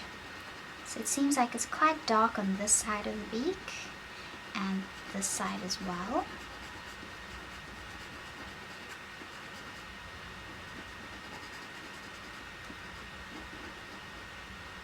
And I did make my beak a little bit wider than what I can actually see. I didn't make it too narrow, and that's just because I think I like the look of having a bit of the wider beak. Now I'm going to use the Helio Blue Reddish number 151 and sort of continue on with the black, from the black upwards.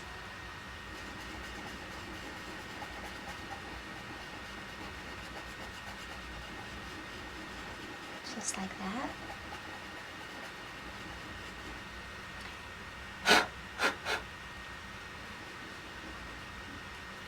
And then add some blue on the side here, because the beak is curved, so we still want to make it look curved. Beautiful. Now what I'd like to do is take a light blue. So let's use light ultramarine 140.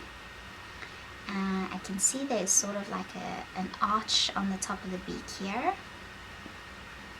which sort of goes like that, and then a soft sort of subtle highlight down here.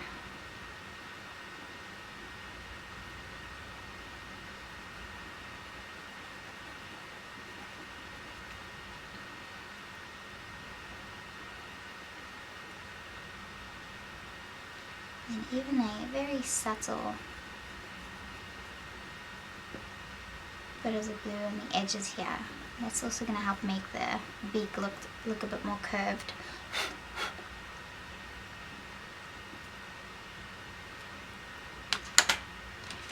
Beautiful. And then I'm going to use some of the white just for that really nice textured part on the beak. And emphasize that highlight a bit more as well here. Slight bit there. There we go. Now as we continue with the highlights, with the values in that, with the feathers underneath and around it, it's going to look very nice. So that's all I want to do for the pencils there. Now we'll get back into the PanPastels.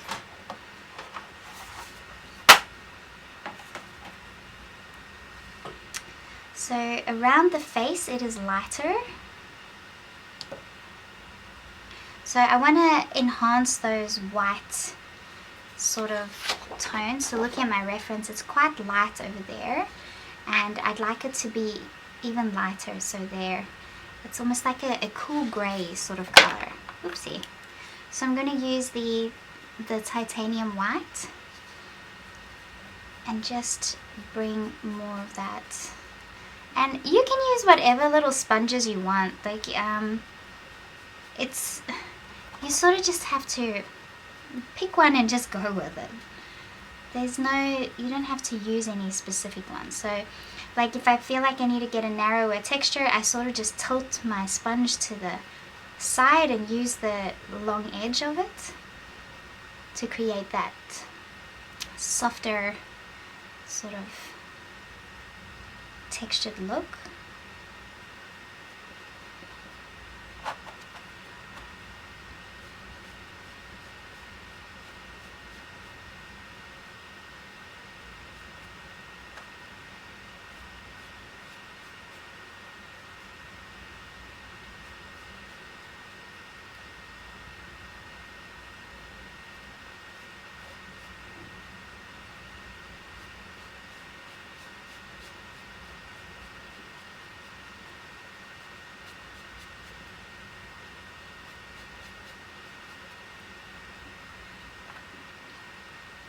That's great. I'll do the same over here.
Great.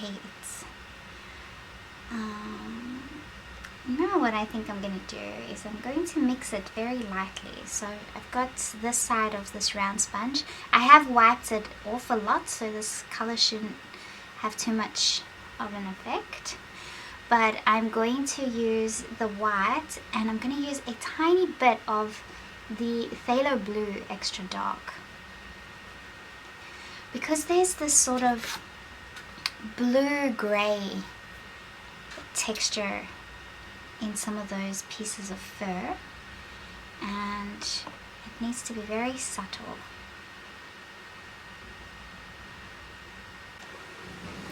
Because it's starting to get really worn now. I might just do that now. So all you do is you can turn it around, use the other end,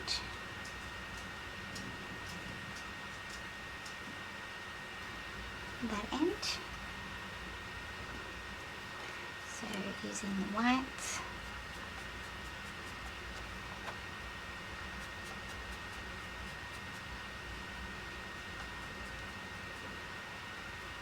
taking advantage of the shape of these applicator sponges for the feathers.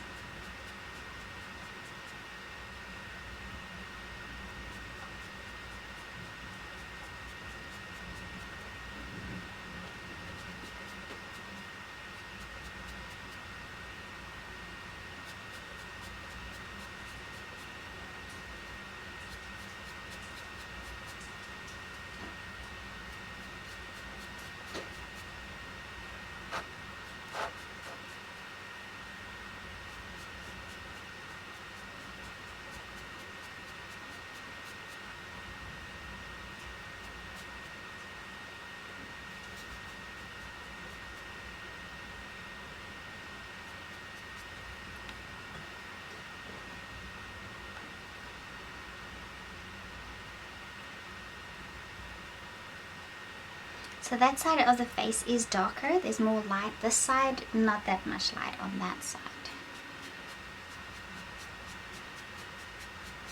So we won't be applying quite as much of the light that side.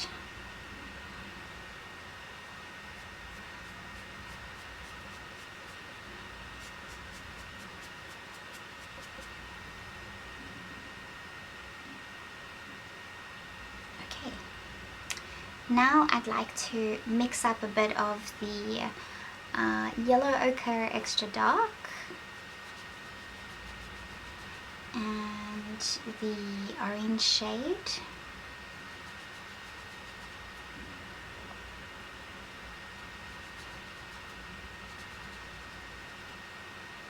And work a little bit more on these values here. Again, I'm going to use the side of my applicator sponge to make it look like it's sort of underneath.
That makes such a difference.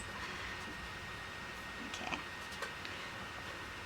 Again, using the side and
see, it's starting to build up beautifully.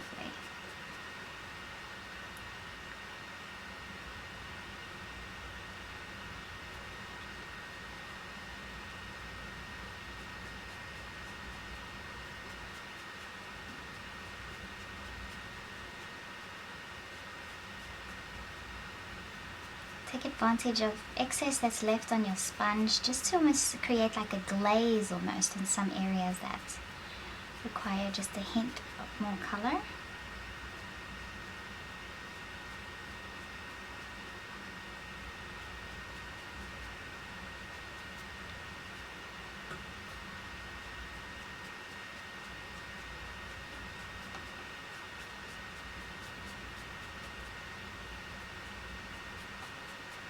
Wow, I'm liking that.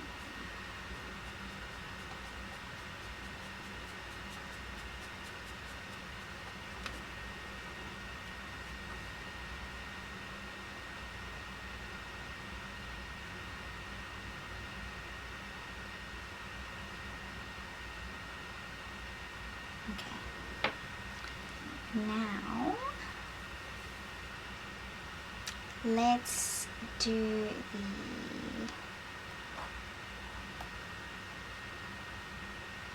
the ears. So I'm going to use black, and I'm going to use my pointed, the triangular applicator sponge.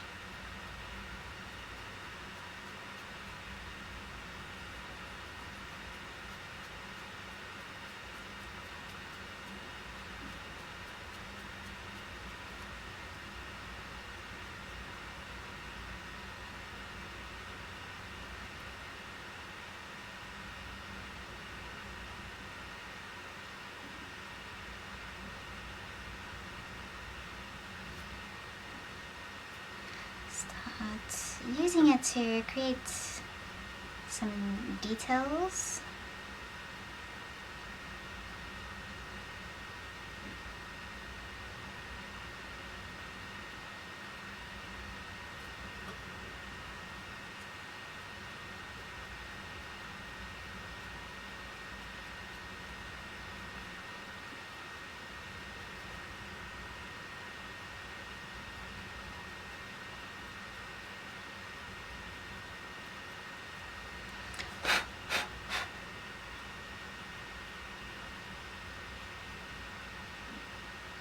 Paying attention to where any darker shadows are.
Beautiful. Now I'm going to just, with the point of this applicator sponge, mix up the yellow ochre extra dark in the orange shade.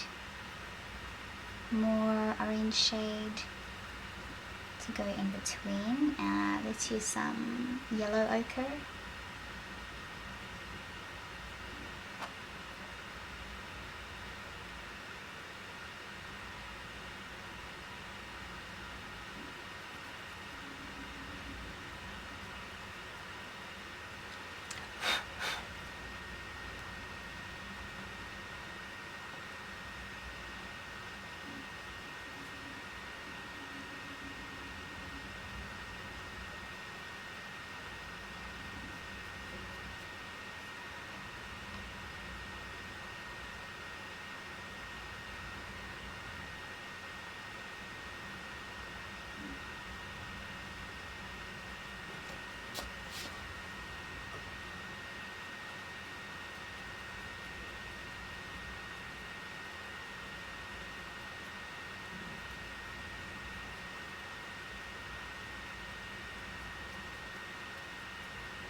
gradually build up some of those areas.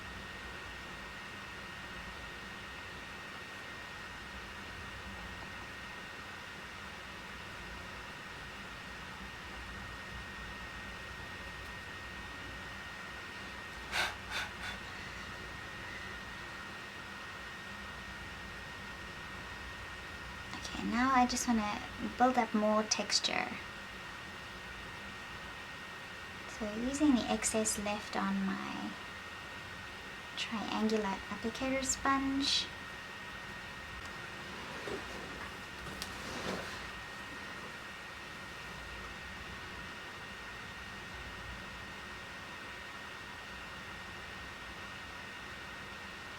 okay.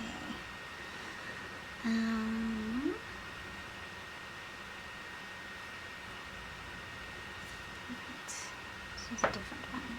Use this oval applicator sponge, but I'm going to use this side.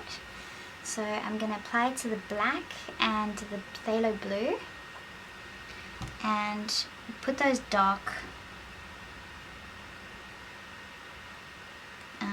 feather tips on.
Still paying close attention to my reference because I still want to get the directions of the feathers going in the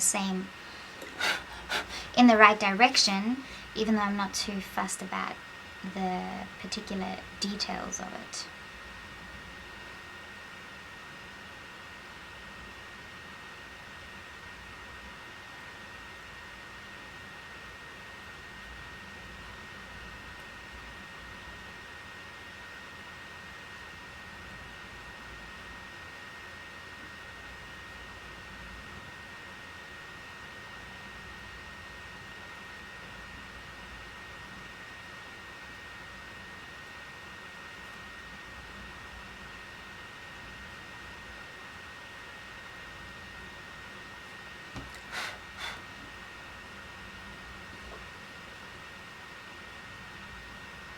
Great, so now we can do that here as well.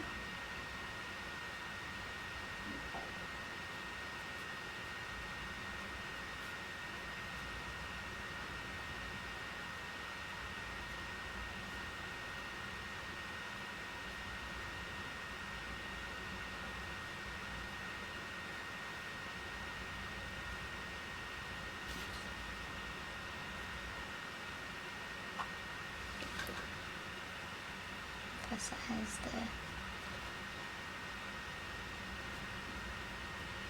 the ear looking like feathers.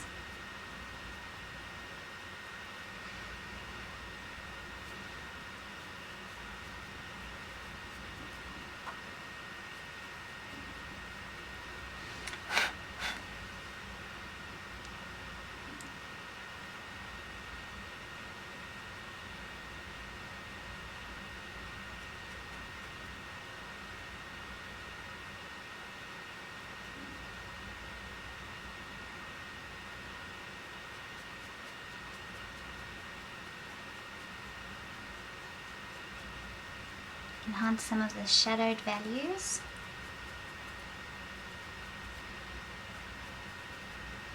just so that it's almost just clear. You can see exactly the shape of the face just by getting the values right.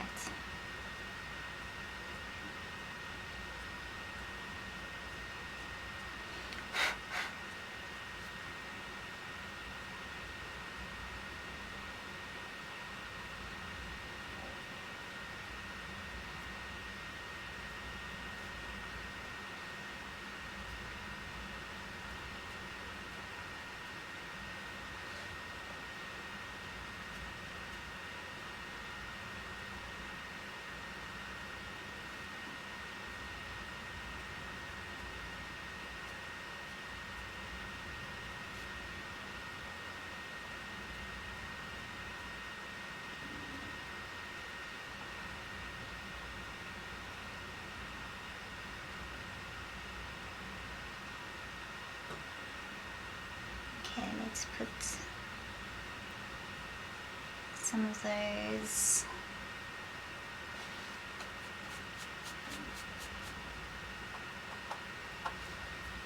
these feathers here. So I'm going to utilize the shape of this applicator sponge because it's the right shape for these bottom feathers.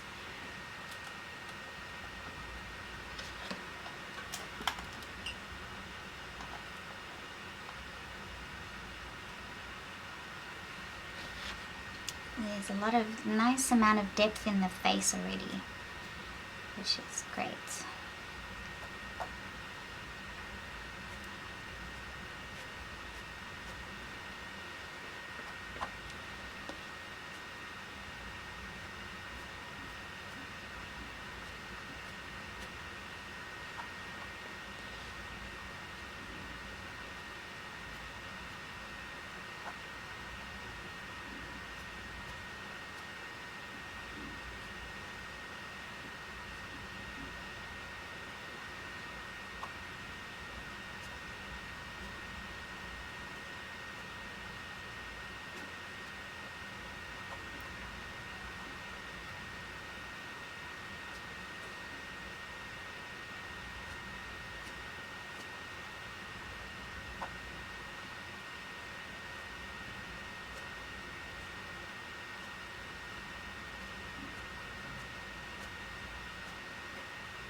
Starting to wear through.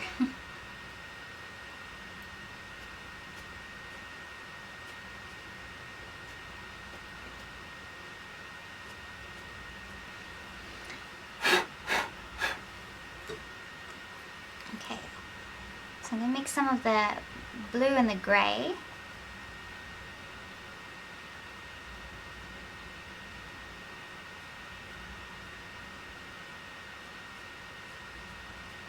To add a bit more variation to the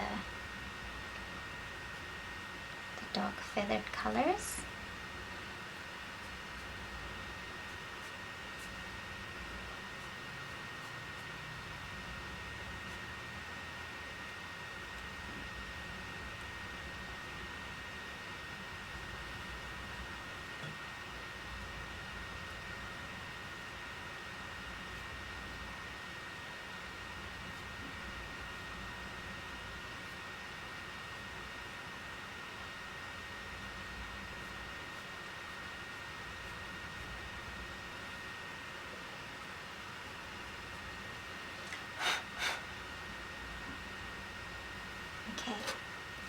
Now I'll use this round sponge again and just come in with the grey and the white.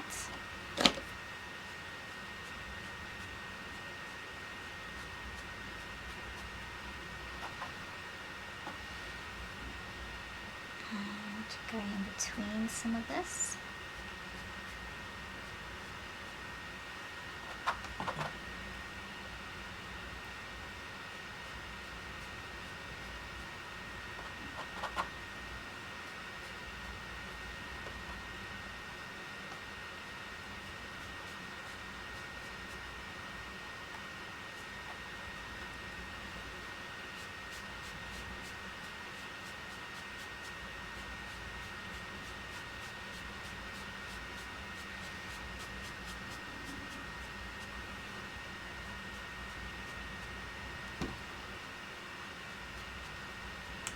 use the side of my sponge to sort of blend this in upwards.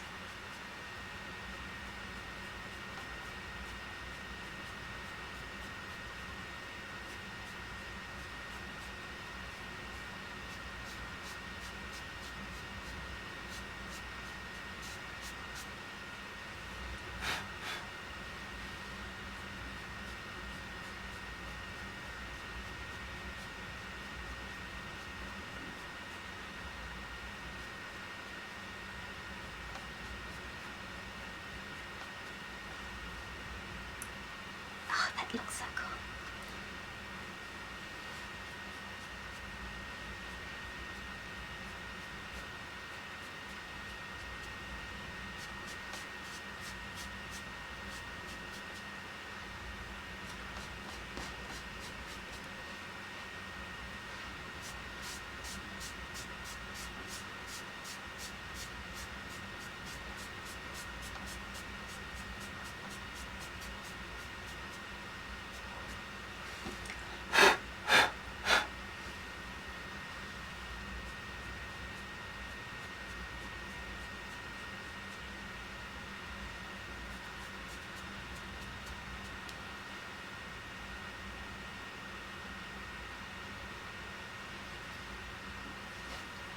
I like that so much. Looks great. Great.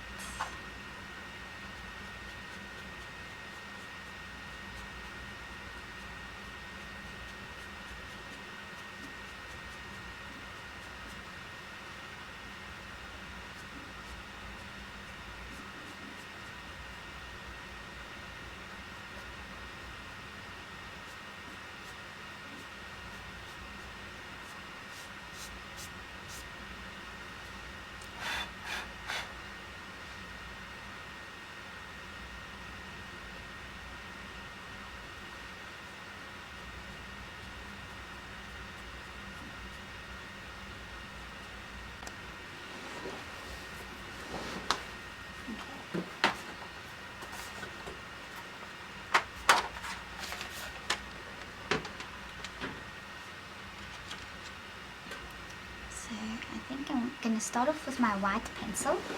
Just going to sharpen it real quick. Excuse the noise.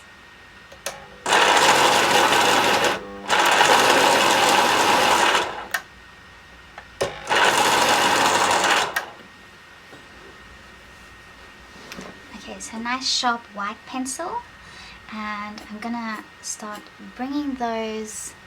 Let me zoom in even more. You can see exactly how I'm doing the beak.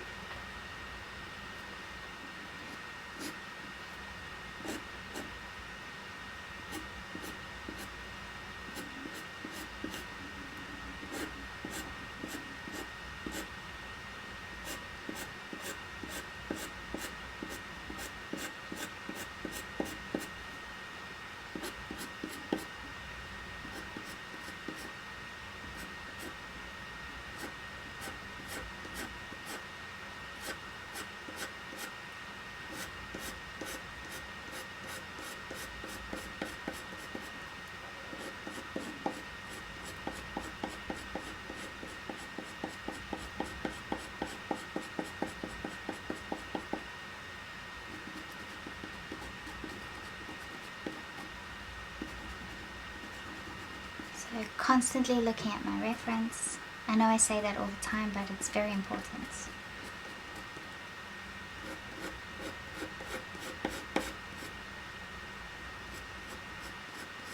Looking at where the direction is.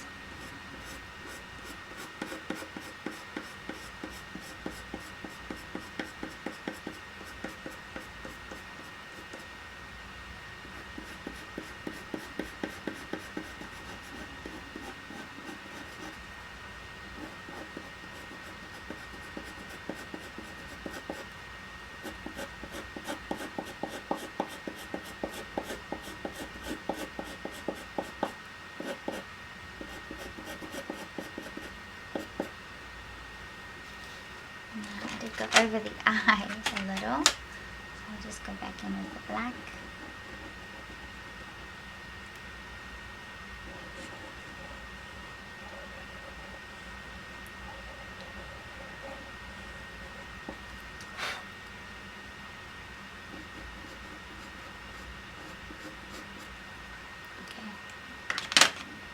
that.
See what amazing texture that adds?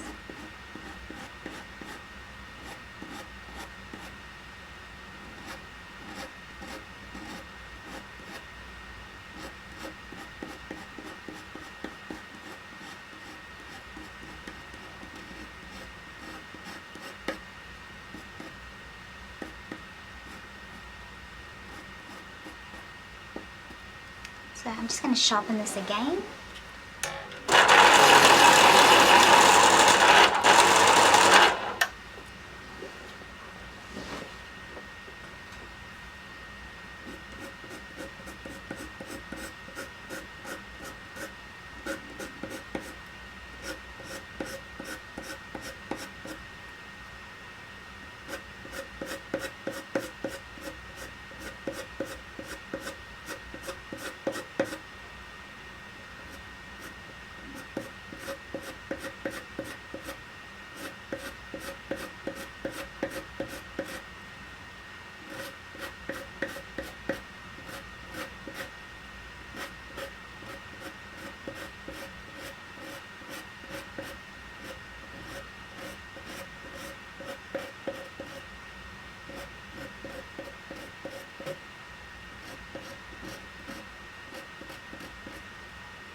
Put this light on. It's a bit better. I was like, it's not as much light as I thought there was.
Sharpen that again.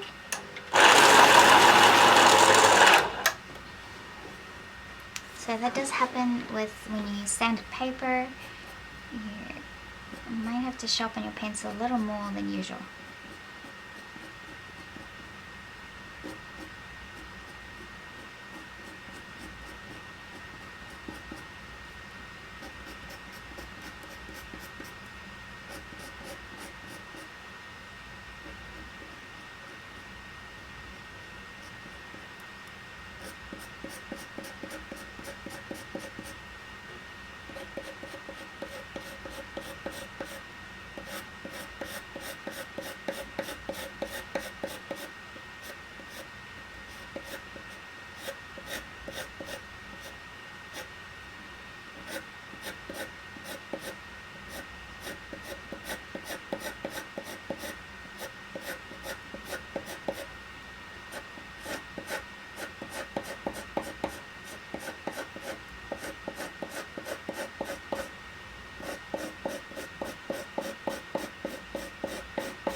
dokie. Now, I'd like to use a little bit of the Warm Grey 2, number 271. Just add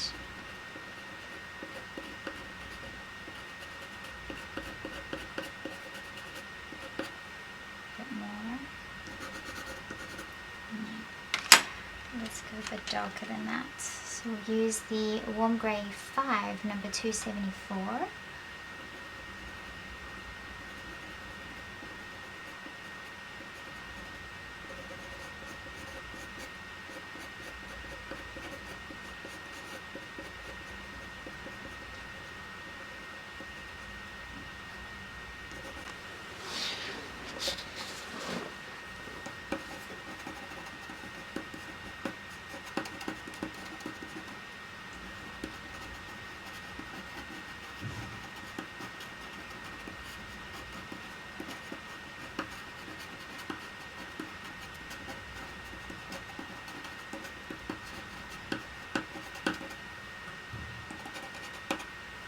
Okay, that'll do. And then on these feathers here.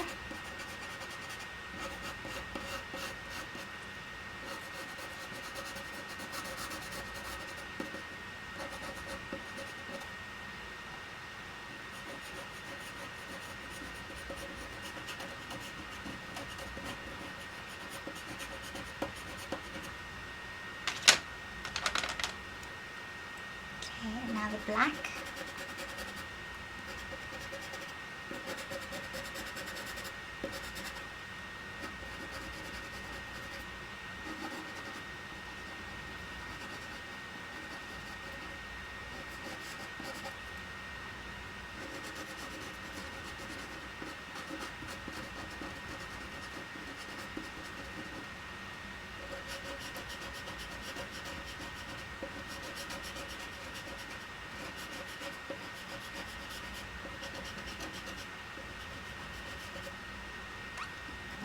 These feathers are very black.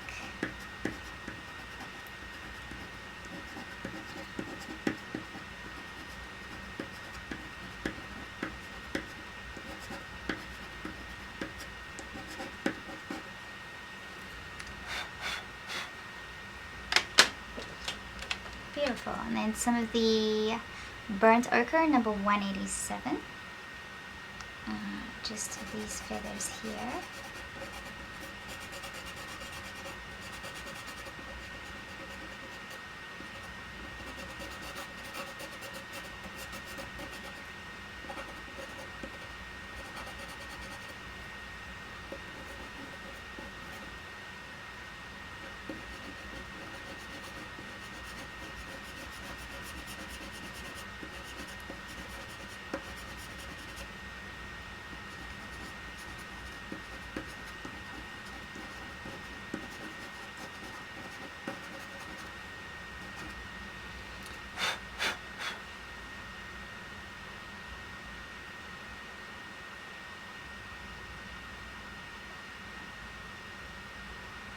Okay.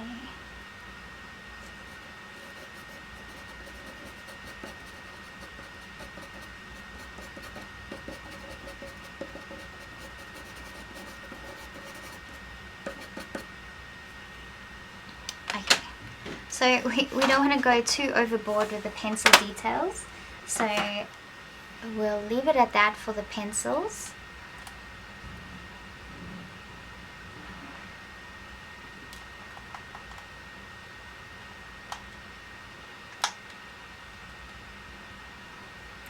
And get back into the PanPastels. So I really like the face the way it is, so I'm going to leave it just like that.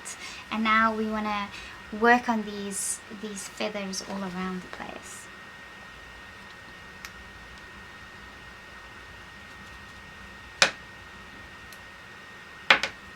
So I think I'm going to just blend in some of these pencil strokes. Use the flat end of the brush.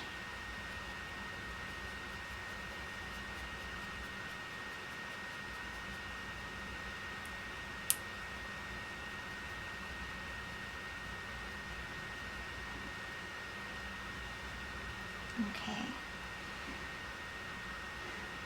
Now, actually, so use the black and the yellow ochre extra dark and go on the in-between areas of some of these feathers. Darken them up. Let's use this one.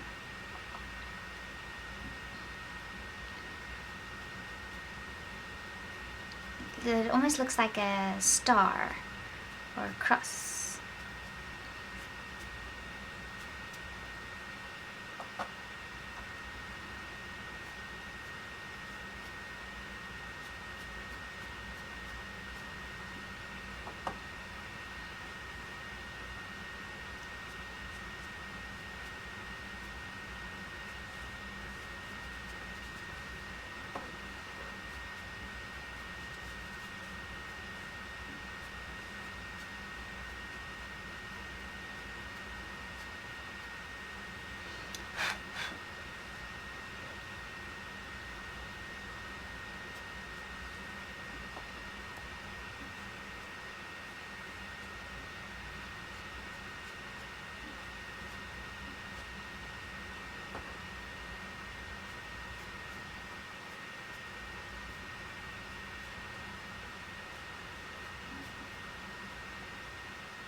Wonderful.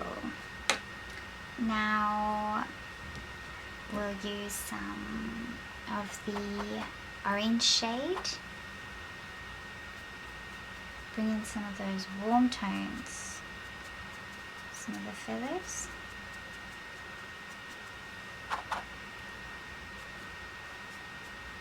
It's just in some of the areas.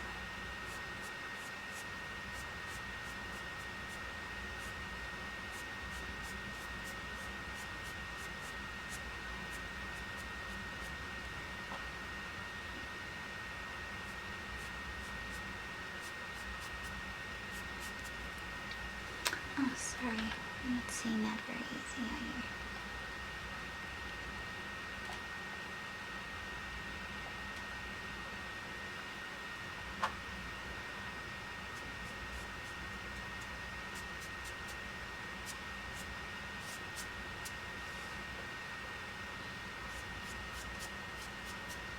So I'm just warming up some of these feathers.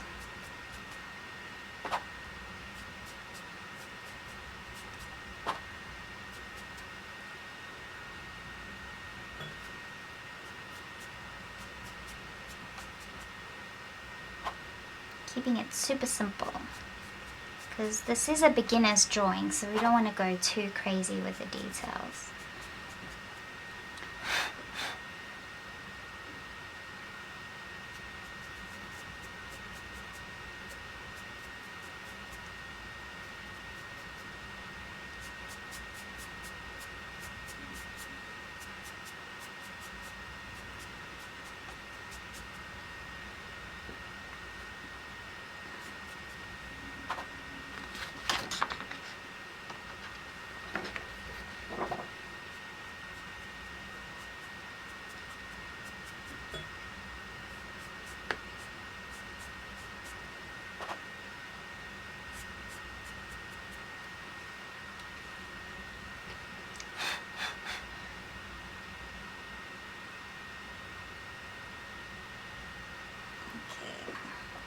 Some black and yellow ochre extra dark just on this end bit here.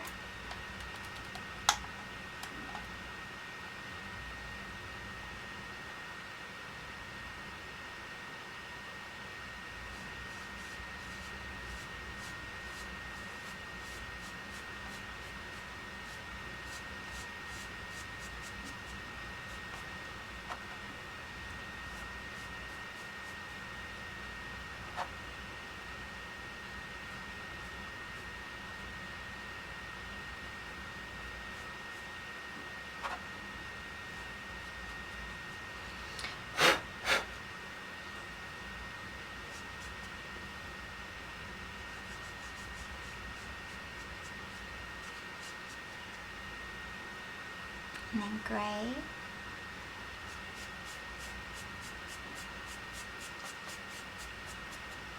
white, and then I use some of the Colourless Blender just to smooth that out more.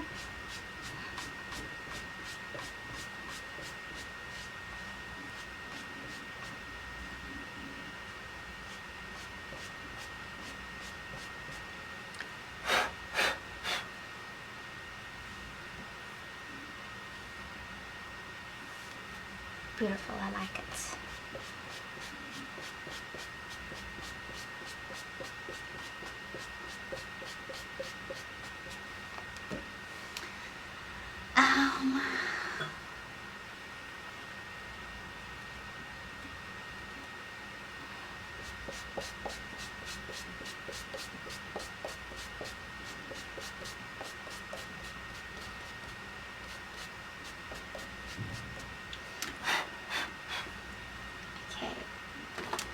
So this wing over here, I'll just use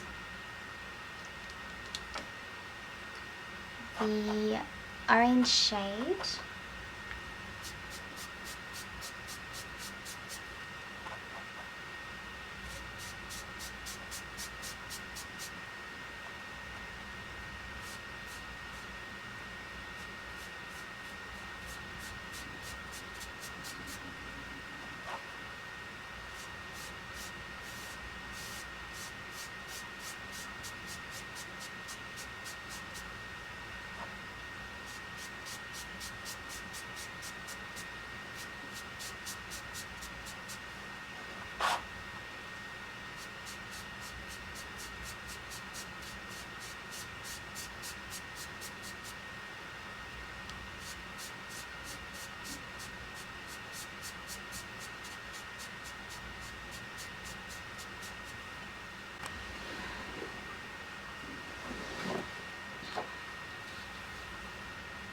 Beautiful. Now I'm going to use this applicator sponge with the Yellow Ochre Extra Dark and create square-like patterns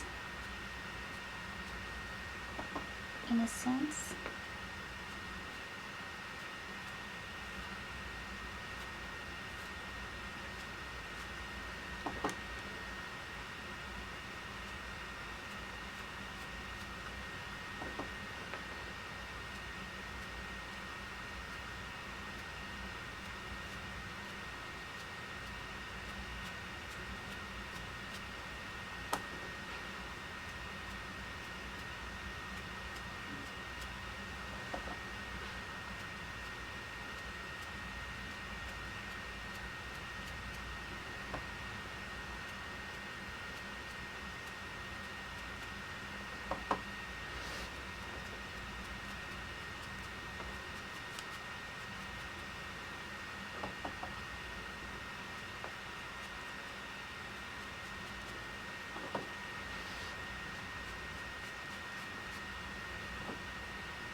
Creating more texture there, and then we would like to use I think I'll use the flat one with a bit of the Yellow Ochre Extra Dark as well. And then we've got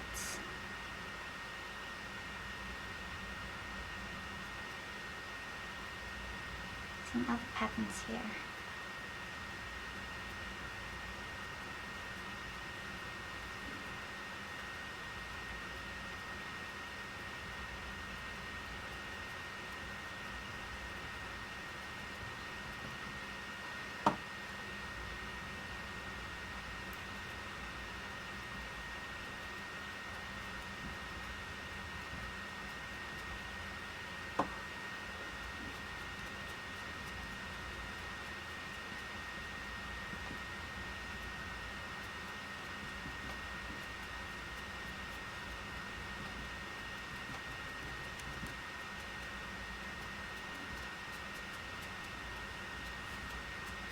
You just add more texture.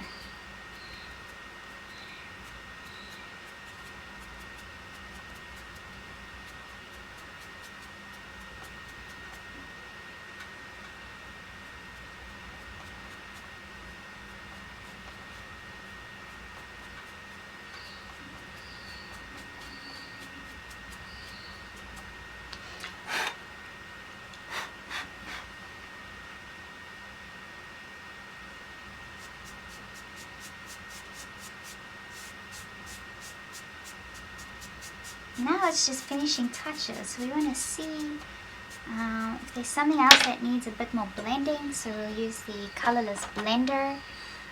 Sort of just make sure that some of these areas are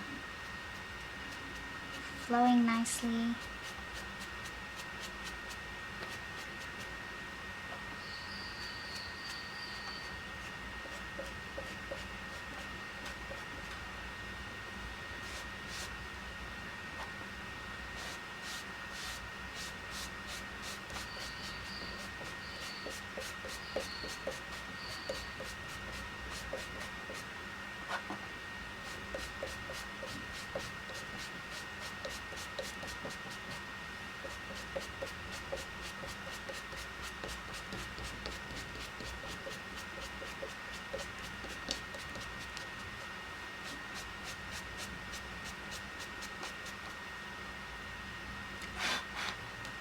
So I'm going to use some of the whites.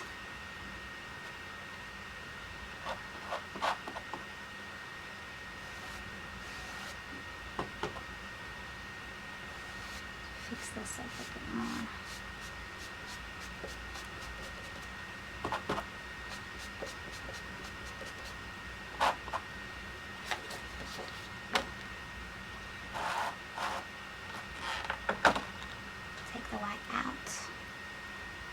Emphasize the white more.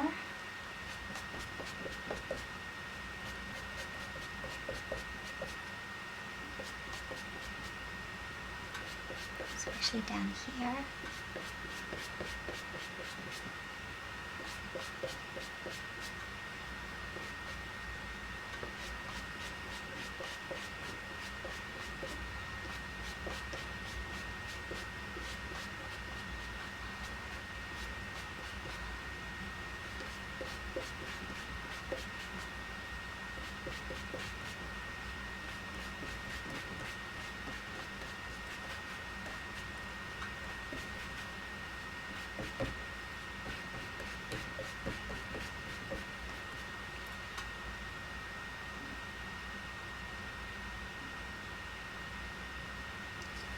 I'm going to add more of the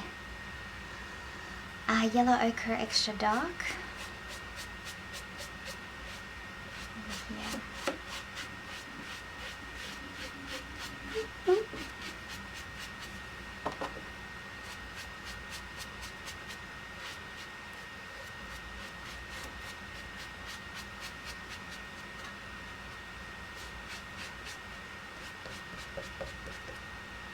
White.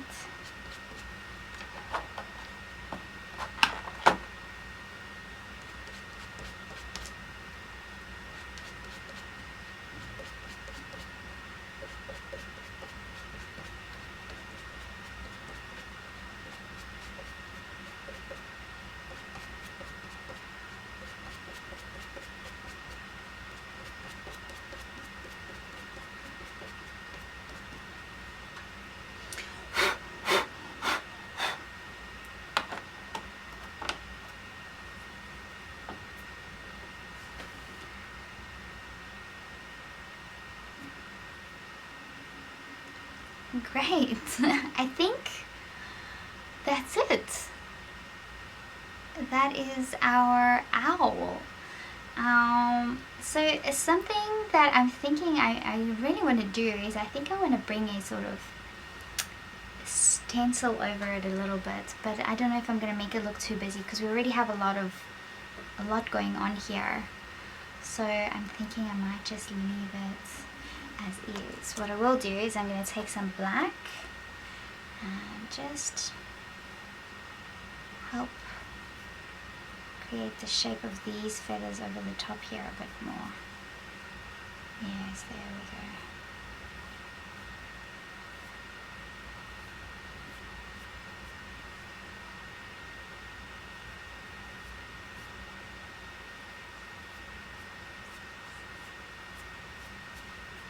That's a bit better.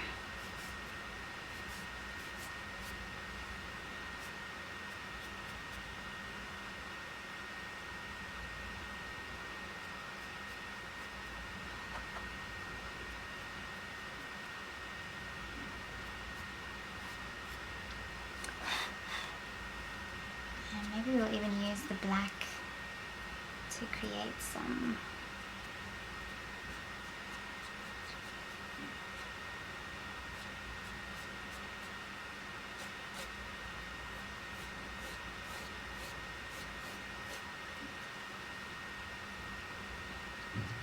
these textures here as well.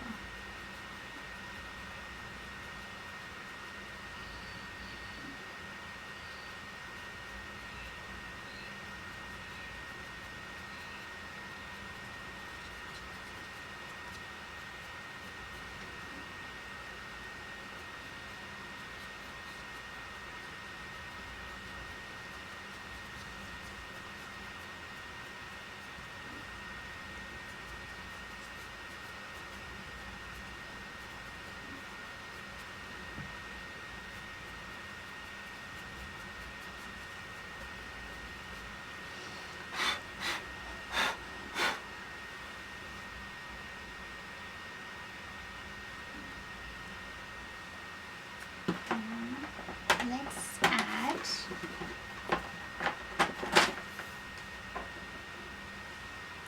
I think let's go further with, so using the black,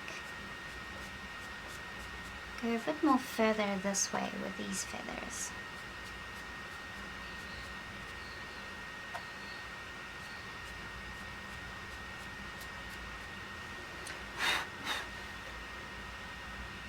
Yes, that's good.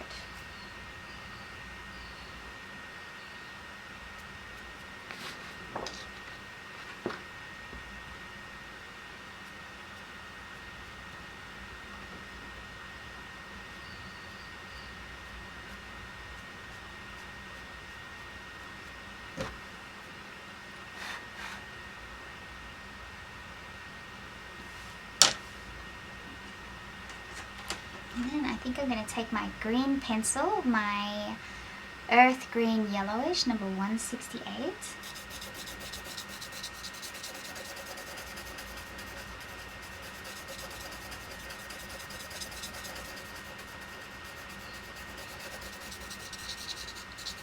Put that smidge of green in there.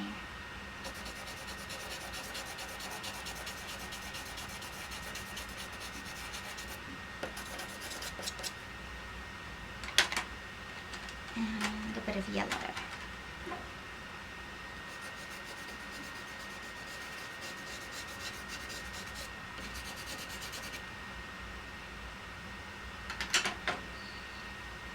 And then blend that. Just take a PanPastel and help blend that in. Wide coverage on a big surface area, and I'm just noticing now, so I'm going to use some of the raw umber number 180, and I just want to add a bit of more texture over here.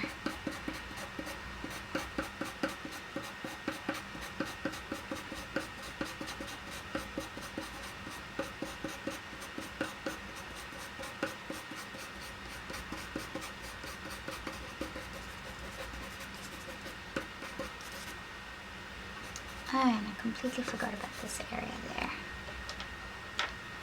So make sure you are looking at where you're working, that you've gotten everything in that you want.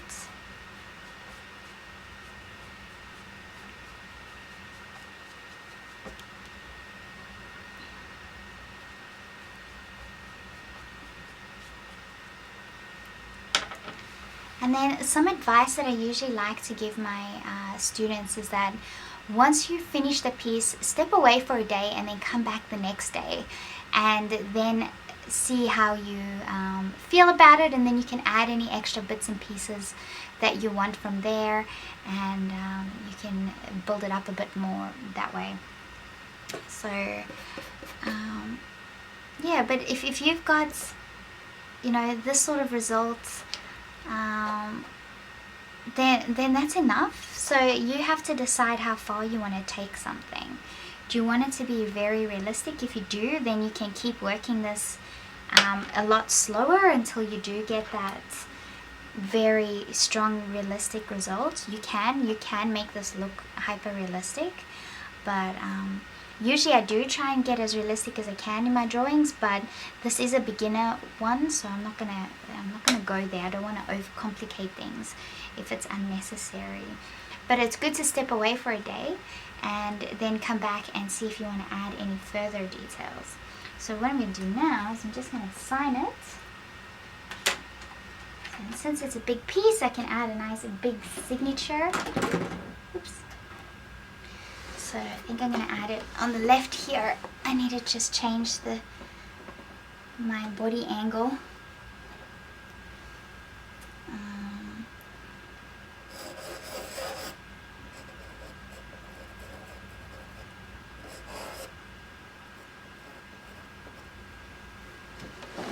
There we go. That is it. So a quick rundown of everything that we did. We used a set of 10 PanPastels, and we used some of the Sofft applicator sponges and just a handful of pencils. And then we used this OWL reference, which is from iStock Photos, so you can purchase this reference if you want to give it a go. Or there's a lot of other places where like morgfile.com or Pixabay or Paint My Photo, those sort of websites give you access to free, royalty-free photos, and then you can use them to do this as well. See, I'm just going to keep adding a few. Since I added some of these textures on that side, now I want to add a little bit on this side as well.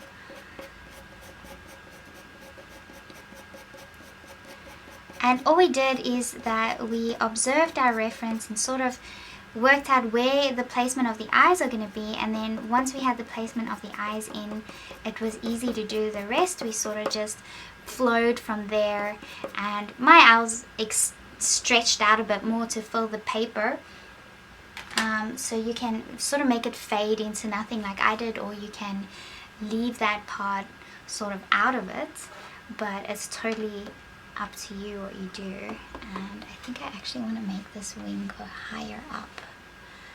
So I want to make this wing go higher up, so I'm just going to add some white and put that in there. Do you see? It's so easy. Like if you want to change something, there's so much room for error with PanPastels, because you can just keep working over the top until you get the result that you want.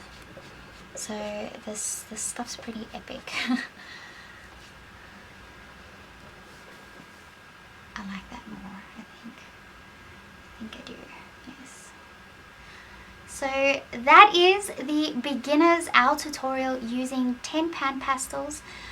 Did we use all of them? We did. We used all of them. So we used 10 PanPastels, we used the Sofft applicator sponges, we used the Faber-Castell Polychromos pencils, and we used the UArt 400 sanded paper. And that's it. And I hope you guys enjoyed the tutorial. There's not much more I can say other than what we went through together already. And here's some areas that could use some texture.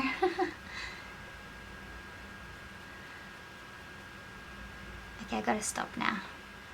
But like this is normal. This is the sort of thing that's gonna happen when you start doing things like this. You're gonna start naturally becoming more and more observant. You're gonna see more, notice more, and you'll be able to put more things down. So that is the beginner's OWL tutorial. Thank you so much for watching, and I look forward to doing the workshop with a few of you guys that are local, and for those of you that are just watching this online and trying this online, let me know if you give it a go, and if you have any questions, I'll be happy to answer them for you. and all my details will be in the description. And I thank you guys for watching, and I'll see you guys next time. Bye!